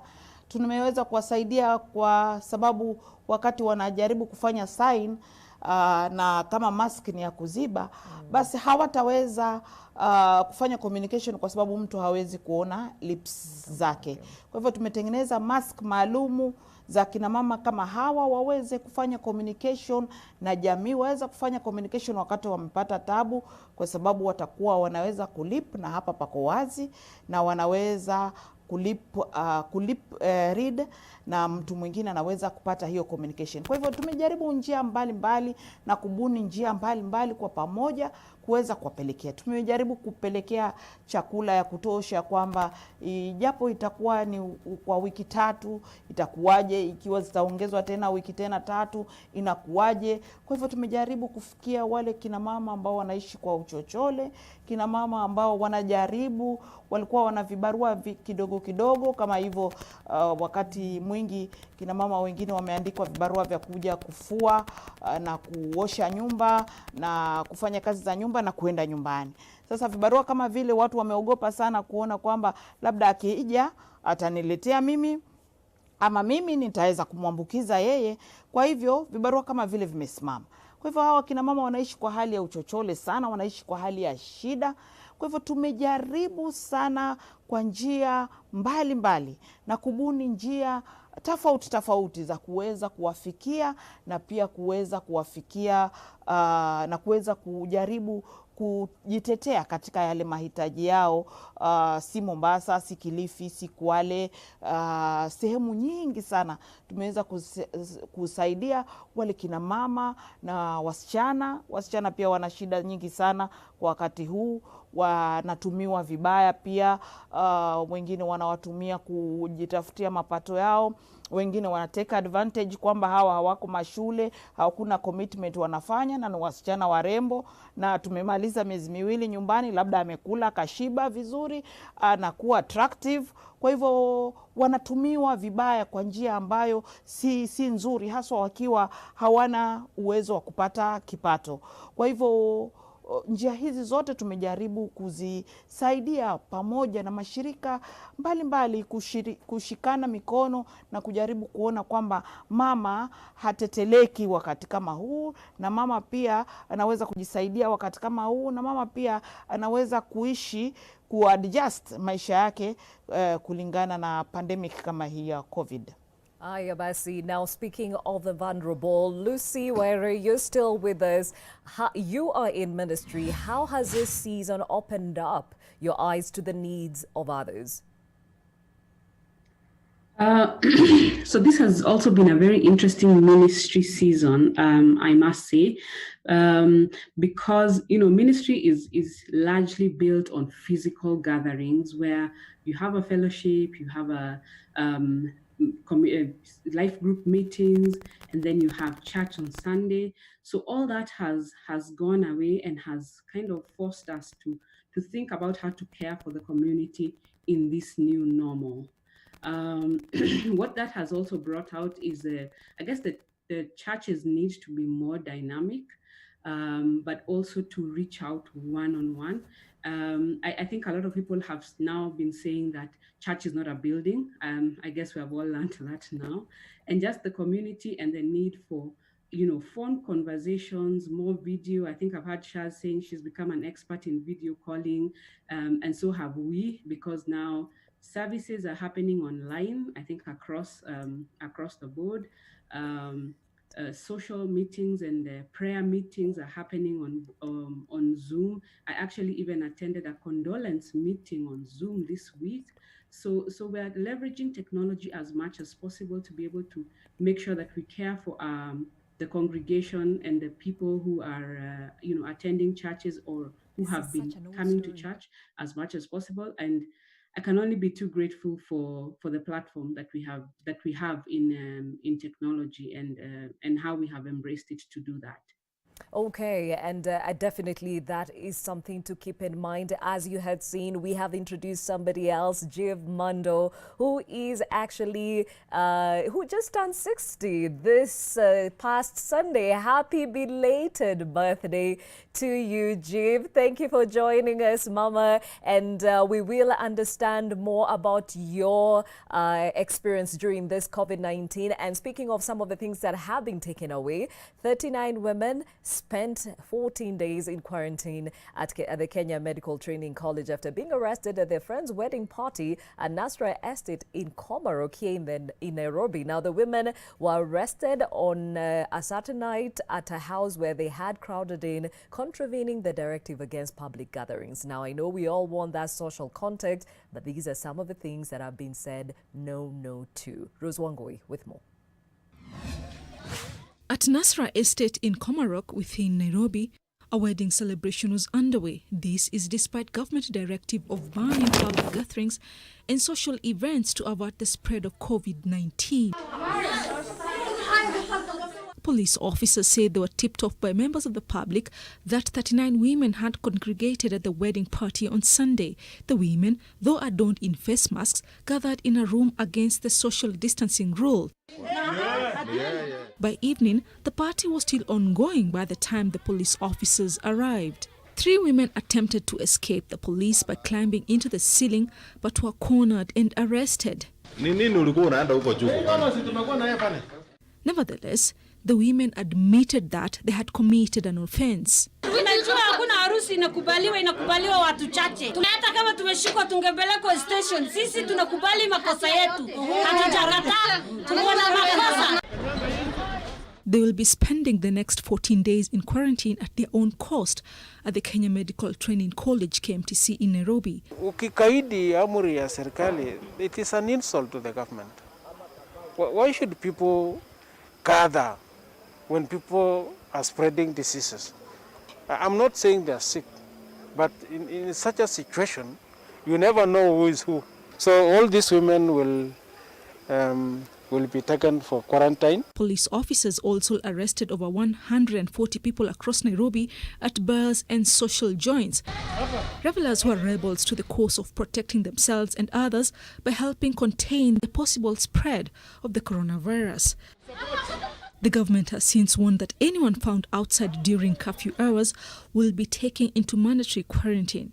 Rozongoi, NTV. Well, let's now get ourselves in trouble. Let's stay with the parameters that have been put for us in as far as making sure we do not contract COVID-19. Now, I had just introduced Jiv Mando, who is 60 years old, represents that age group when it comes to women. Jiv, how has life changed for you since COVID-19? It's such a big, I don't even know what to say, because here in the key to keep here, it's so new. For all those years, I have never known anything like this before. Actually, it caught me away. And as we were coming from US, we were all direct, like the ship and boat at the airport. I'm telling you, it is like a dream. And then we were at KMTC and all that stuff. However, things have really changed. Even the way I think, the way I do things, I'm like in another world. But I think I just have to take it easy and sink it in. Thank God for the time that I've been away and the time I've come back, and now I'm looking at things in a very different way. It's like a complete new page for my life. Okay, now you mentioned that you were away in the US, came back just when they were closing the borders. You even had a taste of quarantine. Now you're at home with your husband, with everyone being told to stay away from the elderly. Are you feeling lonely? Yes, I am, because like, you know, I stay with my husband for the whole. Yes.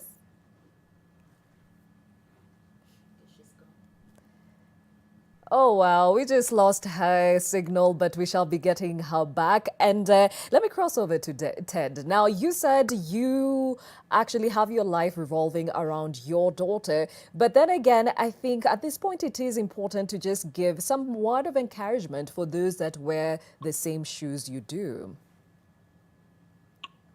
Well, I would speak for single fathers especially. I've heard one of the ladies speak about all the initiatives that are being done for single mothers, and that's very commendable. It's extremely.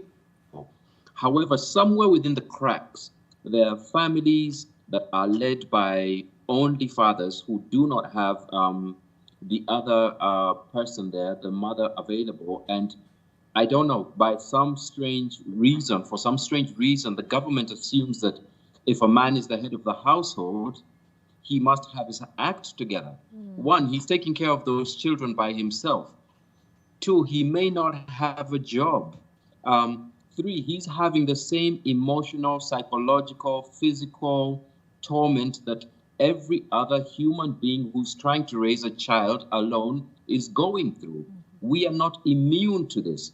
But I'd just like to give a word of encouragement to the parents who are raising children alone.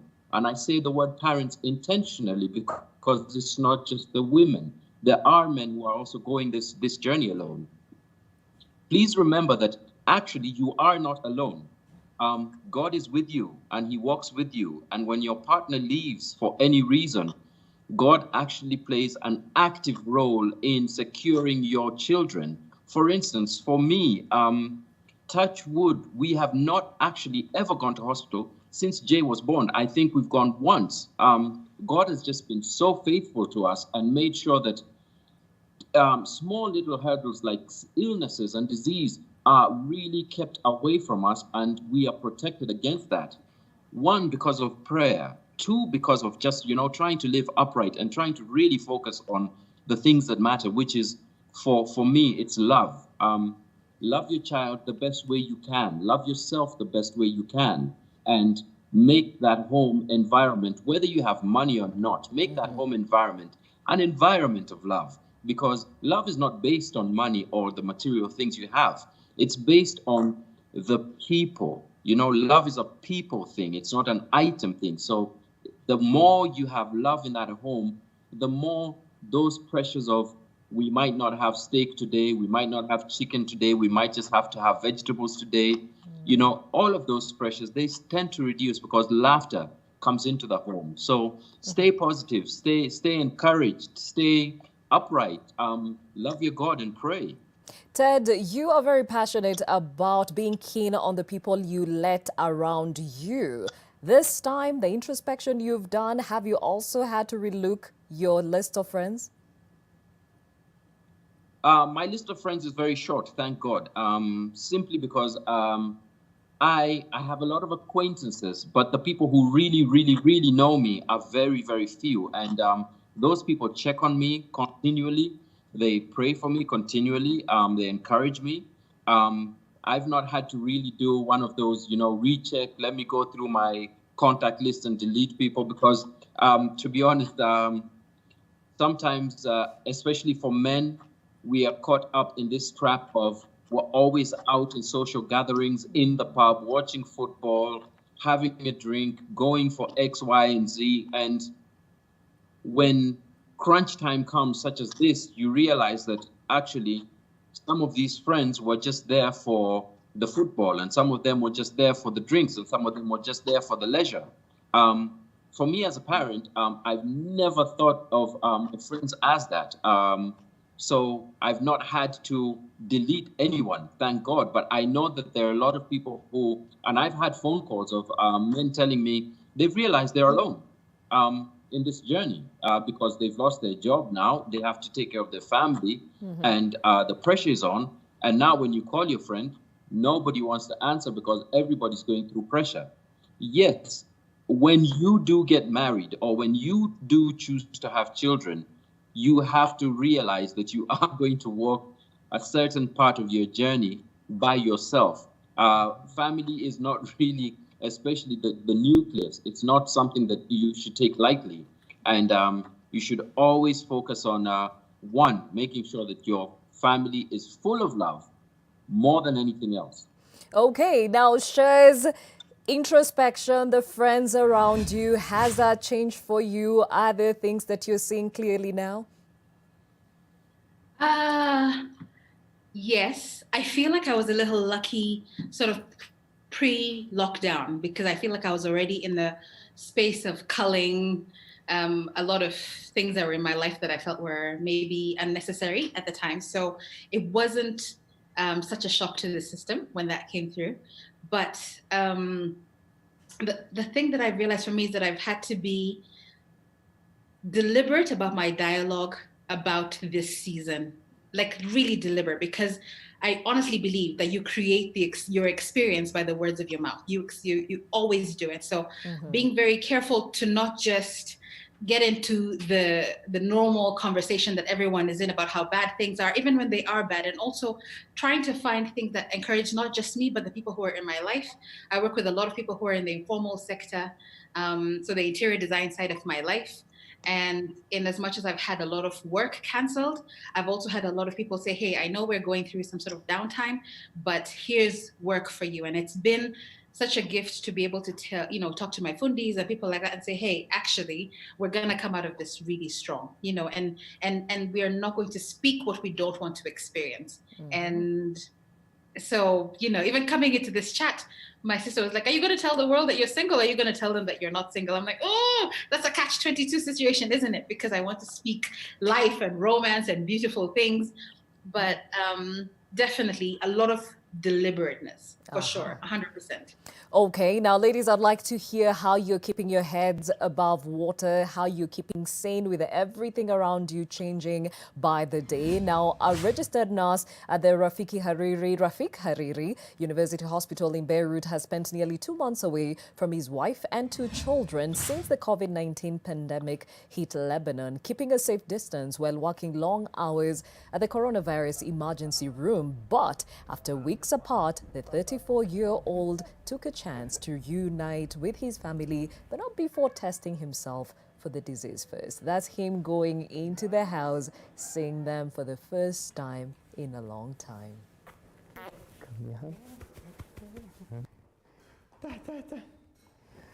حبيبي بدي احطه كثير اليوم مبسوط رح نام مع ولادي ومع مرتي كثير مبسوط بدي اعبطهم وضمهم كثير الليله كلنا رح ننام بأوضة واحدة.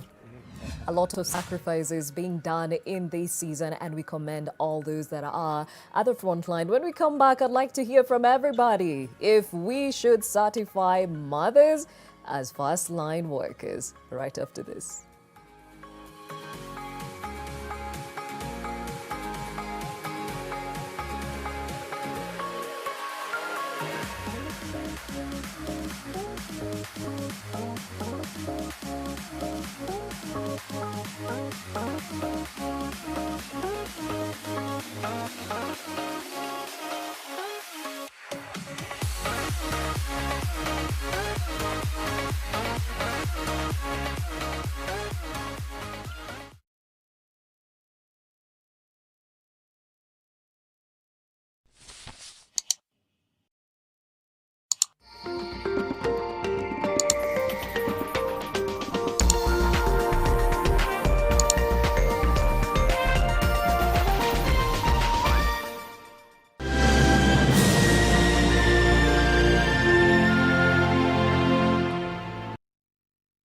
Basic protective measures as guided by the World Health Organization.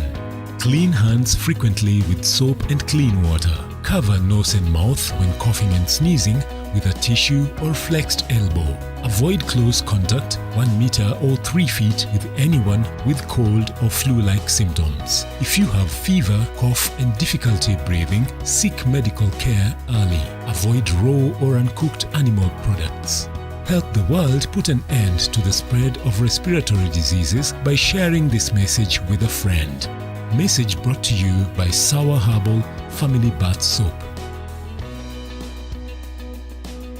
Working from home No problem. Fiber Home has you covered with the fastest and most reliable internet speeds. Get connected today. Kazi lazima iendelee. Are you excited for tomorrow? Is tomorrow Saturday? No, it's the first day of school. Yeah, I'm not gonna go to that. But it's mandatory. Ooh. Elizabeth, you shouldn't be teaching. I mean, I can't think of anyone less suited to being a teacher. I don't need a blackboard or a classroom to set an example. So stupid. Morons! Now, who has the answer to my question? You, Chubbs. Whoa, wait! Twilight, what do we talk about in class? Don't throw at her, throw through her.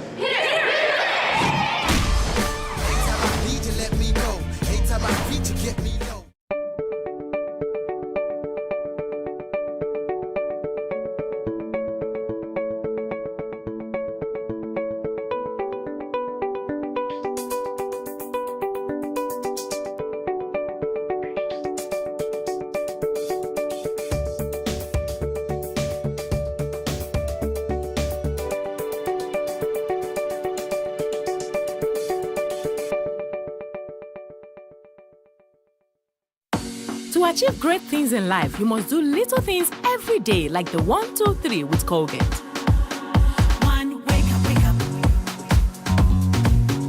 2, brush up, brush up. 3, smile through your day with a fresh breath and strong tea. Smile through your day with a fresh breath and strong tea. Do the 1, 2, 3 with Colgate and give yourself a future to smell about.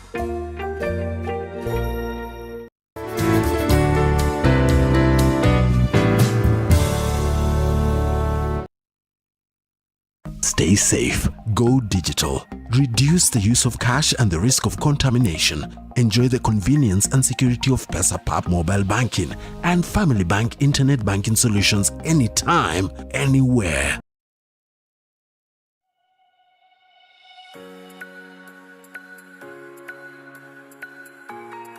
Thank you for staying with Your World. My name is Gladys Gashanja, still having a conversation with the women to understand how these times have changed their own lives and how they're adapting to the same. And Pastor Sophie, I'll start with you. How are you keeping your sanity in these changing times, uncertain times? Okay, so I have 3 things to share. Number 1, I have just lowered my standards. I've said, you know, my house would not be as clean as it used to be when I had help 100% of the time. So I said, okay, it's okay for the things to be a little bit out of place. I've also learned to communicate to my family that, look, I need time out. And there are times it's saying, okay, I'm going into my room, I need an hour of me time, so please just let me be. And just teaching them to honor that, and they've been very gracious. And then there are days when we are essential services, by the way. We don't need certification. So you agree? So there are days I'm like, okay, today mommy is on a cooking break. You guys sort yourselves out. And I've also seen people doing that. I've seen the children stepping up to help. How am I keeping sane? I have picked up an exercise routine that I had abandoned, and it's really, really helping. And then I'm also getting a lot of feedback about parenting. So just what are my children capable of? Are they actually able to take care of themselves if I was not there? Yeah. And so I'm seeing a lot of opportunities to train in just essential, basic self-care things. Can you fix your own meal if I'm not there? Will you find your way? Are you able to clean up after yourselves, wash your own things? So the days when our house help was away, we did all the washing, all the cooking, all the cleaning, and yeah, it was quite something. But it was hard to get everybody doing it because they're used to having that done for them by somebody else. But we got to do it, and everybody got involved. So it's been great opportunities to bond, as a parent, to see where are the gaps in terms of my kids in those things. And now I'm being very deliberate about getting a plan, saying, you know, this is how things work. even having the candid conversations. What do you do if mommy is not there? Are you able to take care of yourself? Are you able to do this? So I've been more deliberate about not just doing things for my family, but getting them involved so that in the event I'm not there, for one reason or another, I've traveled, I could go home also, as in up there. Yeah. That they're not too stranded in terms of the taking care of the home and taking care of themselves. Amazing. And what are some of the things you have discovered about yourself in this season? About myself, that I had missed cooking for my family. Oh. Yes, I was so busy, so I outsourced so many things. So I've been baking, trying new recipes, and realizing that I really, really do love serving my family. But my work life, in a sense, took me away from that. So what I want to do post-COVID is to see how I retain some of the things I have picked up and organizing other things around it. And I've also realized that about myself, that I've been so busy running my life. I actually realize I've neglected my friendships. Yes. So I need to be a better friend. That's what I have learned. It's the introspection we were saying earlier is a hard thing to do, but this time has forced us to do so. Now, she talked about cooking. Now, in a steamy Tokyo kitchen, a roasted scent wafts through the air as Yuto Shinohara prepares soup stock for ramen derived not from pork or chicken, but crickets. Shinohara and his team, named Antisada, originally planned to open a restaurant in downtown Tokyo in April, but the plan is now on hold due to the COVID-19 pandemic. Instead, they have designed a home cooking package of cricket ramen and sold 600 sets online as of mid-May. Yeah, crickets. As we discover our kitchens. Wow. Lucy, you were talking about how you've discovered your kitchen. Is this something that you might try in your home? I'm definitely not that daring or that creative yet, so no thanks. But what I have discovered though is that when I was a little girl, I liked to bake and I had learned how to do it, but I kind of had moved away from that. Being in corporate had stolen away a lot of my hours, and I actually had been saying to myself that I don't think I'm domestic, but being out of work and then in this season, I've definitely learned that I can get quite domestic. And so I have been cooking a lot more. I have been baking. I guess I have been present in the house mentally, not just physically. And I'm able to see, what's happening, teach my children a lot more things. I think as Pastor Sophie has talked about, the changes that have been happening at home. I'm raising boys, and I'm definitely raising boys who can cook, guys who can make their own breakfast when mommy is having to sleep in. How can you, how does Weetabix and milk mix together? Does it need to be warm or not? How do you, clean your own laundry? How do you clean your own shoes? Just that opportunity has presented itself, and I have taken it 100%. So my boys are now completely ready, or hopefully almost ready to move out. Good one. Now, Jeev, it's just you and your husband. Everyone being told to stay away from you lest they infect you. Are you getting lonely, and how are you making use of your time? Yeah, thank you. Because before even COVID, we lived together. The children left quite a while ago. So we've been together for a long time. We have really tried to now be a family, the two of us. Okay, physically, not mentally. Mentally, they are always with us.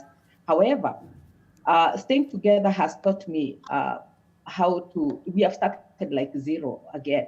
We are now like quoting again and seeing the best of each other and the worst, as I was saying earlier. But I think it's fun. It's something that I have tried to bring into myself to see it's not always that you don't live when people leave your house. You still continue living and making better choices, better decisions. When they call you, you know how to answer them. And when they're having problems, because parenthood is a long journey. We don't go on leave, we don't take off. We are always on duty when they call, and we try to resolve whatever we can. Sober mind. The two of us, it's fun. Why lie? Okay, and you mentioned that you are learning each other. I mean, you've been married a long time. You're still discovering each other? I'm telling you, every day is a new thing. Because like I asked him the other day, what? I didn't see that when I grew. We were going together because 40 years now almost. And he brings something new in my life. I'm like, that's shocking, or that's nice. Something new every day. So it's a discovery age. And how are you keeping in touch with your children and your grandchildren? We talk often. We talk actually almost every day with all of them. And like it was my birthday on Saturday. Most of them couldn't come because of some reasons, especially because of the COVID and the distance. Yes. But the few whom we talked with, they wished us well. It was a good birthday day. And we actually connected like we are doing with you right now. And it is good. I think this email thing is teaching us a lot. And we are all getting educated on the same. Okay, now Hamisa, ukiwa Mombasa, maisha yamebadilika. You were mentioning how watoto wanakula kila wakati uko sokoni. Maisha kama mama nyumbani yamebadilika kabisa. Naam, maisha yamebadilika na yamekuwa ni maisha mengine kabisa, kwamba sisi tuko nyumbani na ni lazima upike. But nimeamini kwamba mwanamke ni mtu ambaye anaweza kumultitask. Anaweza kufanya mambo mengi kwa wakati mmoja. Na akaweza kujibalance yeye, watoto, mume wake na familia na jamii kwa jumla. Kwa hiyo nafikiri tumekaa nyumbani kwa muda wa miezi miwili sasa, ama miezi miwili na ni wakati tuangalie local solutions for this problem. Kwa sababu hii shida imekuwa ni international na imetupata kwa ghafla, kila mtu hakuwa tayari. Na nafikiri wakina mama wakiwa mstari wa mbele, ni wakati tuangalie local solutions, kwa sababu hatuwezi kuishi hivi tukiwa lockdown, tukiwa kwa cessation, tukiwa tumefungiwa, hatuwezi kufanya mashughuli yetu kama kawaida.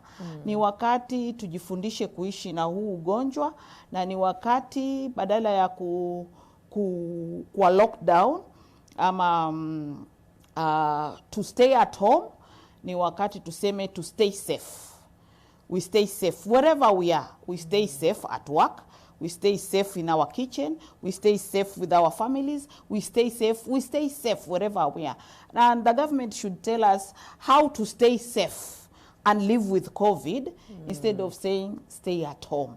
Itatusaidia sana sisi kama kina mama, kwa sababu wakati huu ambao umeleta mabadiliko ni wakati ambao umetuonyesha kwamba tunaweza kuishi na kitu chochote, tunaweza kuishi na maradhi yoyote. Tumepata maradhi mengine ya maajabu kama sisi hapa pwani, tumepata maradhi kama chikungunya, dengue fever, na tumeweza kuambiwa kwamba hayana madawa, hayajapatikana madawa, bado research inafanywa, lakini tumeweza kujitafutia local solutions.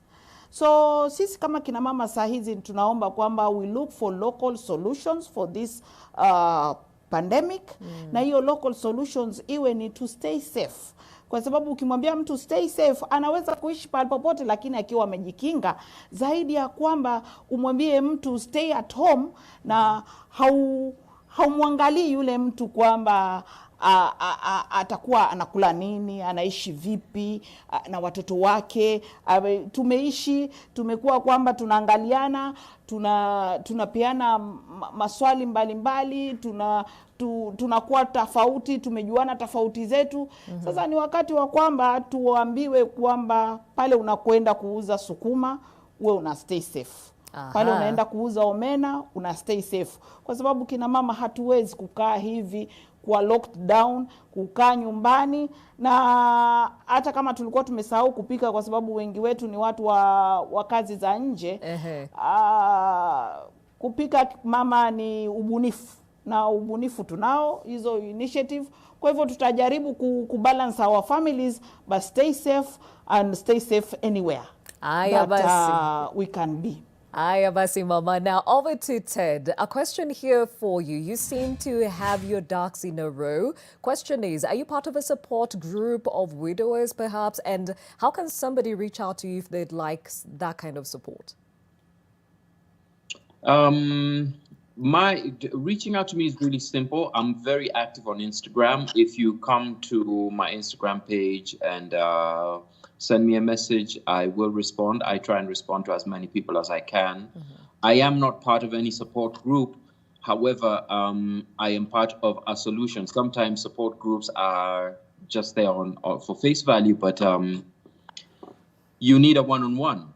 So I cater more for one-on-one conversations with people and just dialogue. If you do need to join a support group, I can lead you toward a support group, and that can enable you. Death is not, it is final, yes, but it shouldn't define who you are. You know, life has to still be lived by the living. So that's why I don't want to be part of a group like that, because I will constantly be mourning my whole life and issues. And I'm trying to dig inside of me to develop a better me, to become a better me, to help this experience enable me to become just a better person for my child, for myself, for the world. So if anybody needs to reach out, the best way to reach out to me is on my Instagram platform. Okay, and even as I let you go, Ted, you're bringing up Jay on your own. What kind of a lady would you like her to grow up to be? I would like Jay to be a very self-aware individual. I wouldn't say self-independent, but self-aware. Aware that she can be whatever she wants to be in whatever sphere she chooses to be. Aware that her maker has given her the gifts and talents that she needs to get through this life. And each gift will evolve and enable her to go through each season of her life. She has to have that awareness within her so that she knows that she doesn't need an external force to help her get on with life. She needs to dig deep into herself and get her internal force to help her get through life, so that the people that she surrounds herself with, or the people she interacts with, have an impact from her. She becomes an impactful individual. That's all I pray for Jay at the end of the day, that she just touches the world.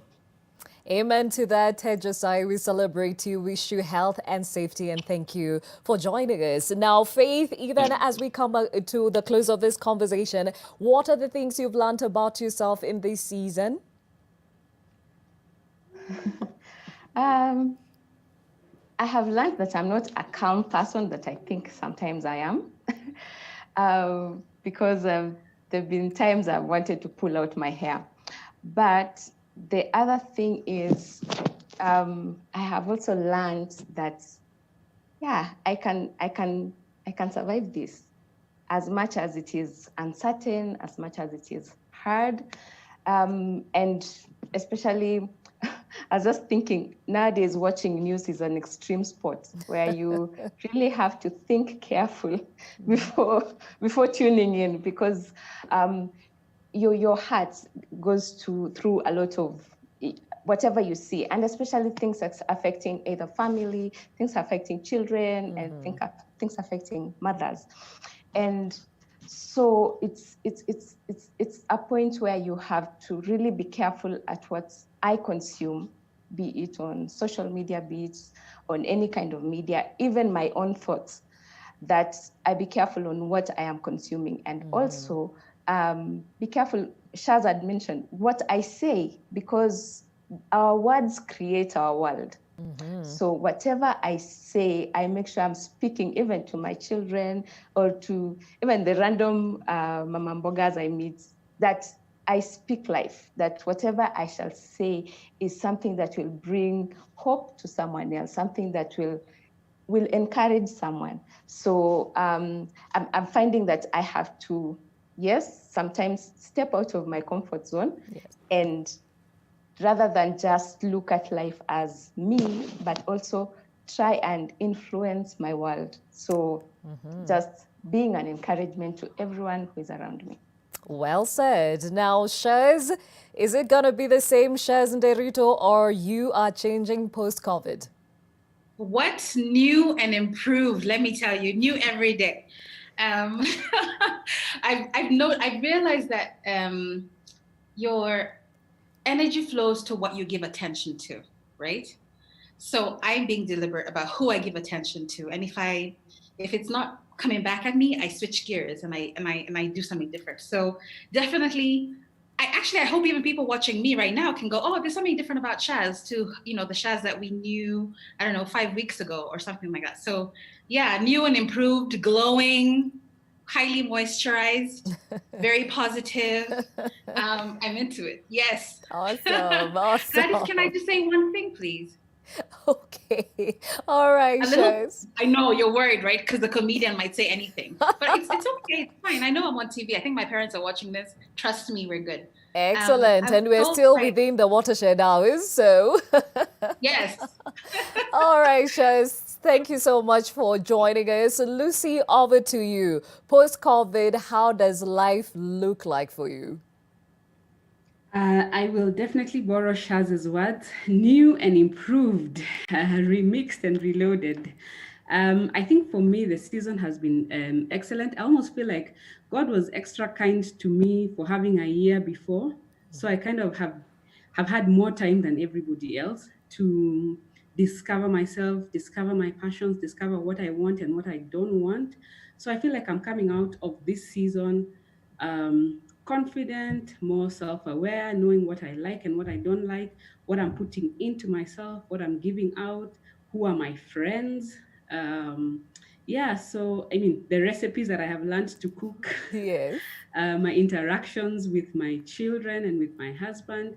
I have learned a new skill called homeschooling that I had no clue I knew how to do. So yes, definitely improved, new and improved. Okay, now did you know that women tend to talk more than men do? Well, yes, studies show that women say on average 13,000 more words per day than men. Now, did you also know why women remember everything? Well, that's because they have a larger hippocampus. This is where we store memories. This is why women can recall every single word of an argument from 5 years ago. There you have it. Do you know why women feel while men use logic? Well, that's because men take a more fact-based approach to their environment, often scanning for threats and challenges, and women tend to take a more intuitive approach because they perceive people and events more deeply and with greater memory capacity. Now, did you know that men and women problem solve differently? Well, they do. Men define and clarify the problem and begin by eliminating and isolating issues. However, women will often define the problem in broader terms, examine a wide array of potential factors before going into solution mode. This is why women want to talk about problems and then men want to dive right into solving them. And this is what makes us different from, as they say, Mars and Venus. But before I let go of my panel this morning, I'd like to hear from Jiv. Jiv, you have a lot of experience in life. Going forward, what's your mantra? Years ago, or actually not 10, more than 10 years ago, I started writing a book. I've always written this book and I've never published it. Now I think I'll change the book from what I was writing to the COVID thing. I saw it start and I'm seeing it unfold. I'm taking notes in everything that I'm seeing in the news and what's going on and what happened to me when I came and what's the whole story. I'm having all the time to write it down. With this, I forget. And as you've said, actually, women take all these things into detail. Yes. And I'm going to write everything in detail and make sure someday, somehow, somebody will read my book. We wish you all the best. Stay safe, Mama. Shaz, you are itching to say something. Yes, I thought thought you wouldn't come back to me. Hi, I wanted to say something that I was told to tell you because today's your birthday. So Gladys, yes, happy birthday to you. Happy birthday to you. Happy You hear the birthday, choir? dear Gladys. Yeah, Gladys. Happy birthday to you. Okay, you're gonna make me birthday cry. to you. Happy birthday. Oh, thank you, everybody. Thank you. Tunakula chumvi kabisa. Thank you so much for the surprise and for joining me. But before I let you go, I need to hear from Pastor Sophie. What are your words of wisdom, even as we venture into this uncertainty? Words of wisdom, I've been telling people that COVID did not catch God by surprise. There's no emergency team in heaven trying to resolve COVID. Yes. And everything that God has put in your heart, I think I'd say go ahead and pursue it. Learn what you can, how you can build it in this season. And as for me, I think post-COVID, I'm going to be re-envisioned, re-energized, revitalized, all those re things I'm going to be. And yeah, that's what I'd say to the viewers, that it's an amazing season. Don't just look at the dark side of it. There is, I think I spoke with you earlier and say that there's so much gold in this season, and we just need to mine it and make it work for us. So I'm excited actually about this season. I'm not excited that people have died and people are suffering, but I'm excited at the opportunities that this season present for the future. And I don't want to go back to normal. Well said. Hamisa, tunasema kwa heri lakini kwa ungesema nini in 30 seconds? Nikisema kwa heri nasema kwamba naomba serikali ituambie jinsi ya kustay safe, not to stay at home. Aha, very well said. Watu wanahitaji ajira. Thank you, ladies, for joining me, and of course, Ted Josiah, for being candid about your own lives and how we are going to be walking into the new norm, even as we figure it all out together. Now, time to say goodbye, but in the spirit of celebrating all the mothers who by now are clearly, from everybody, from what everyone is saying, are essential workers. Here is a song for you to celebrate all that you do for us and, of course, the role you play in our lives. Remember, this is a Mother's Month. We still celebrate you. Thank you for keeping us company. My name is Gladys Gashanja. Joseph Warungu will be with you starting tomorrow. See you.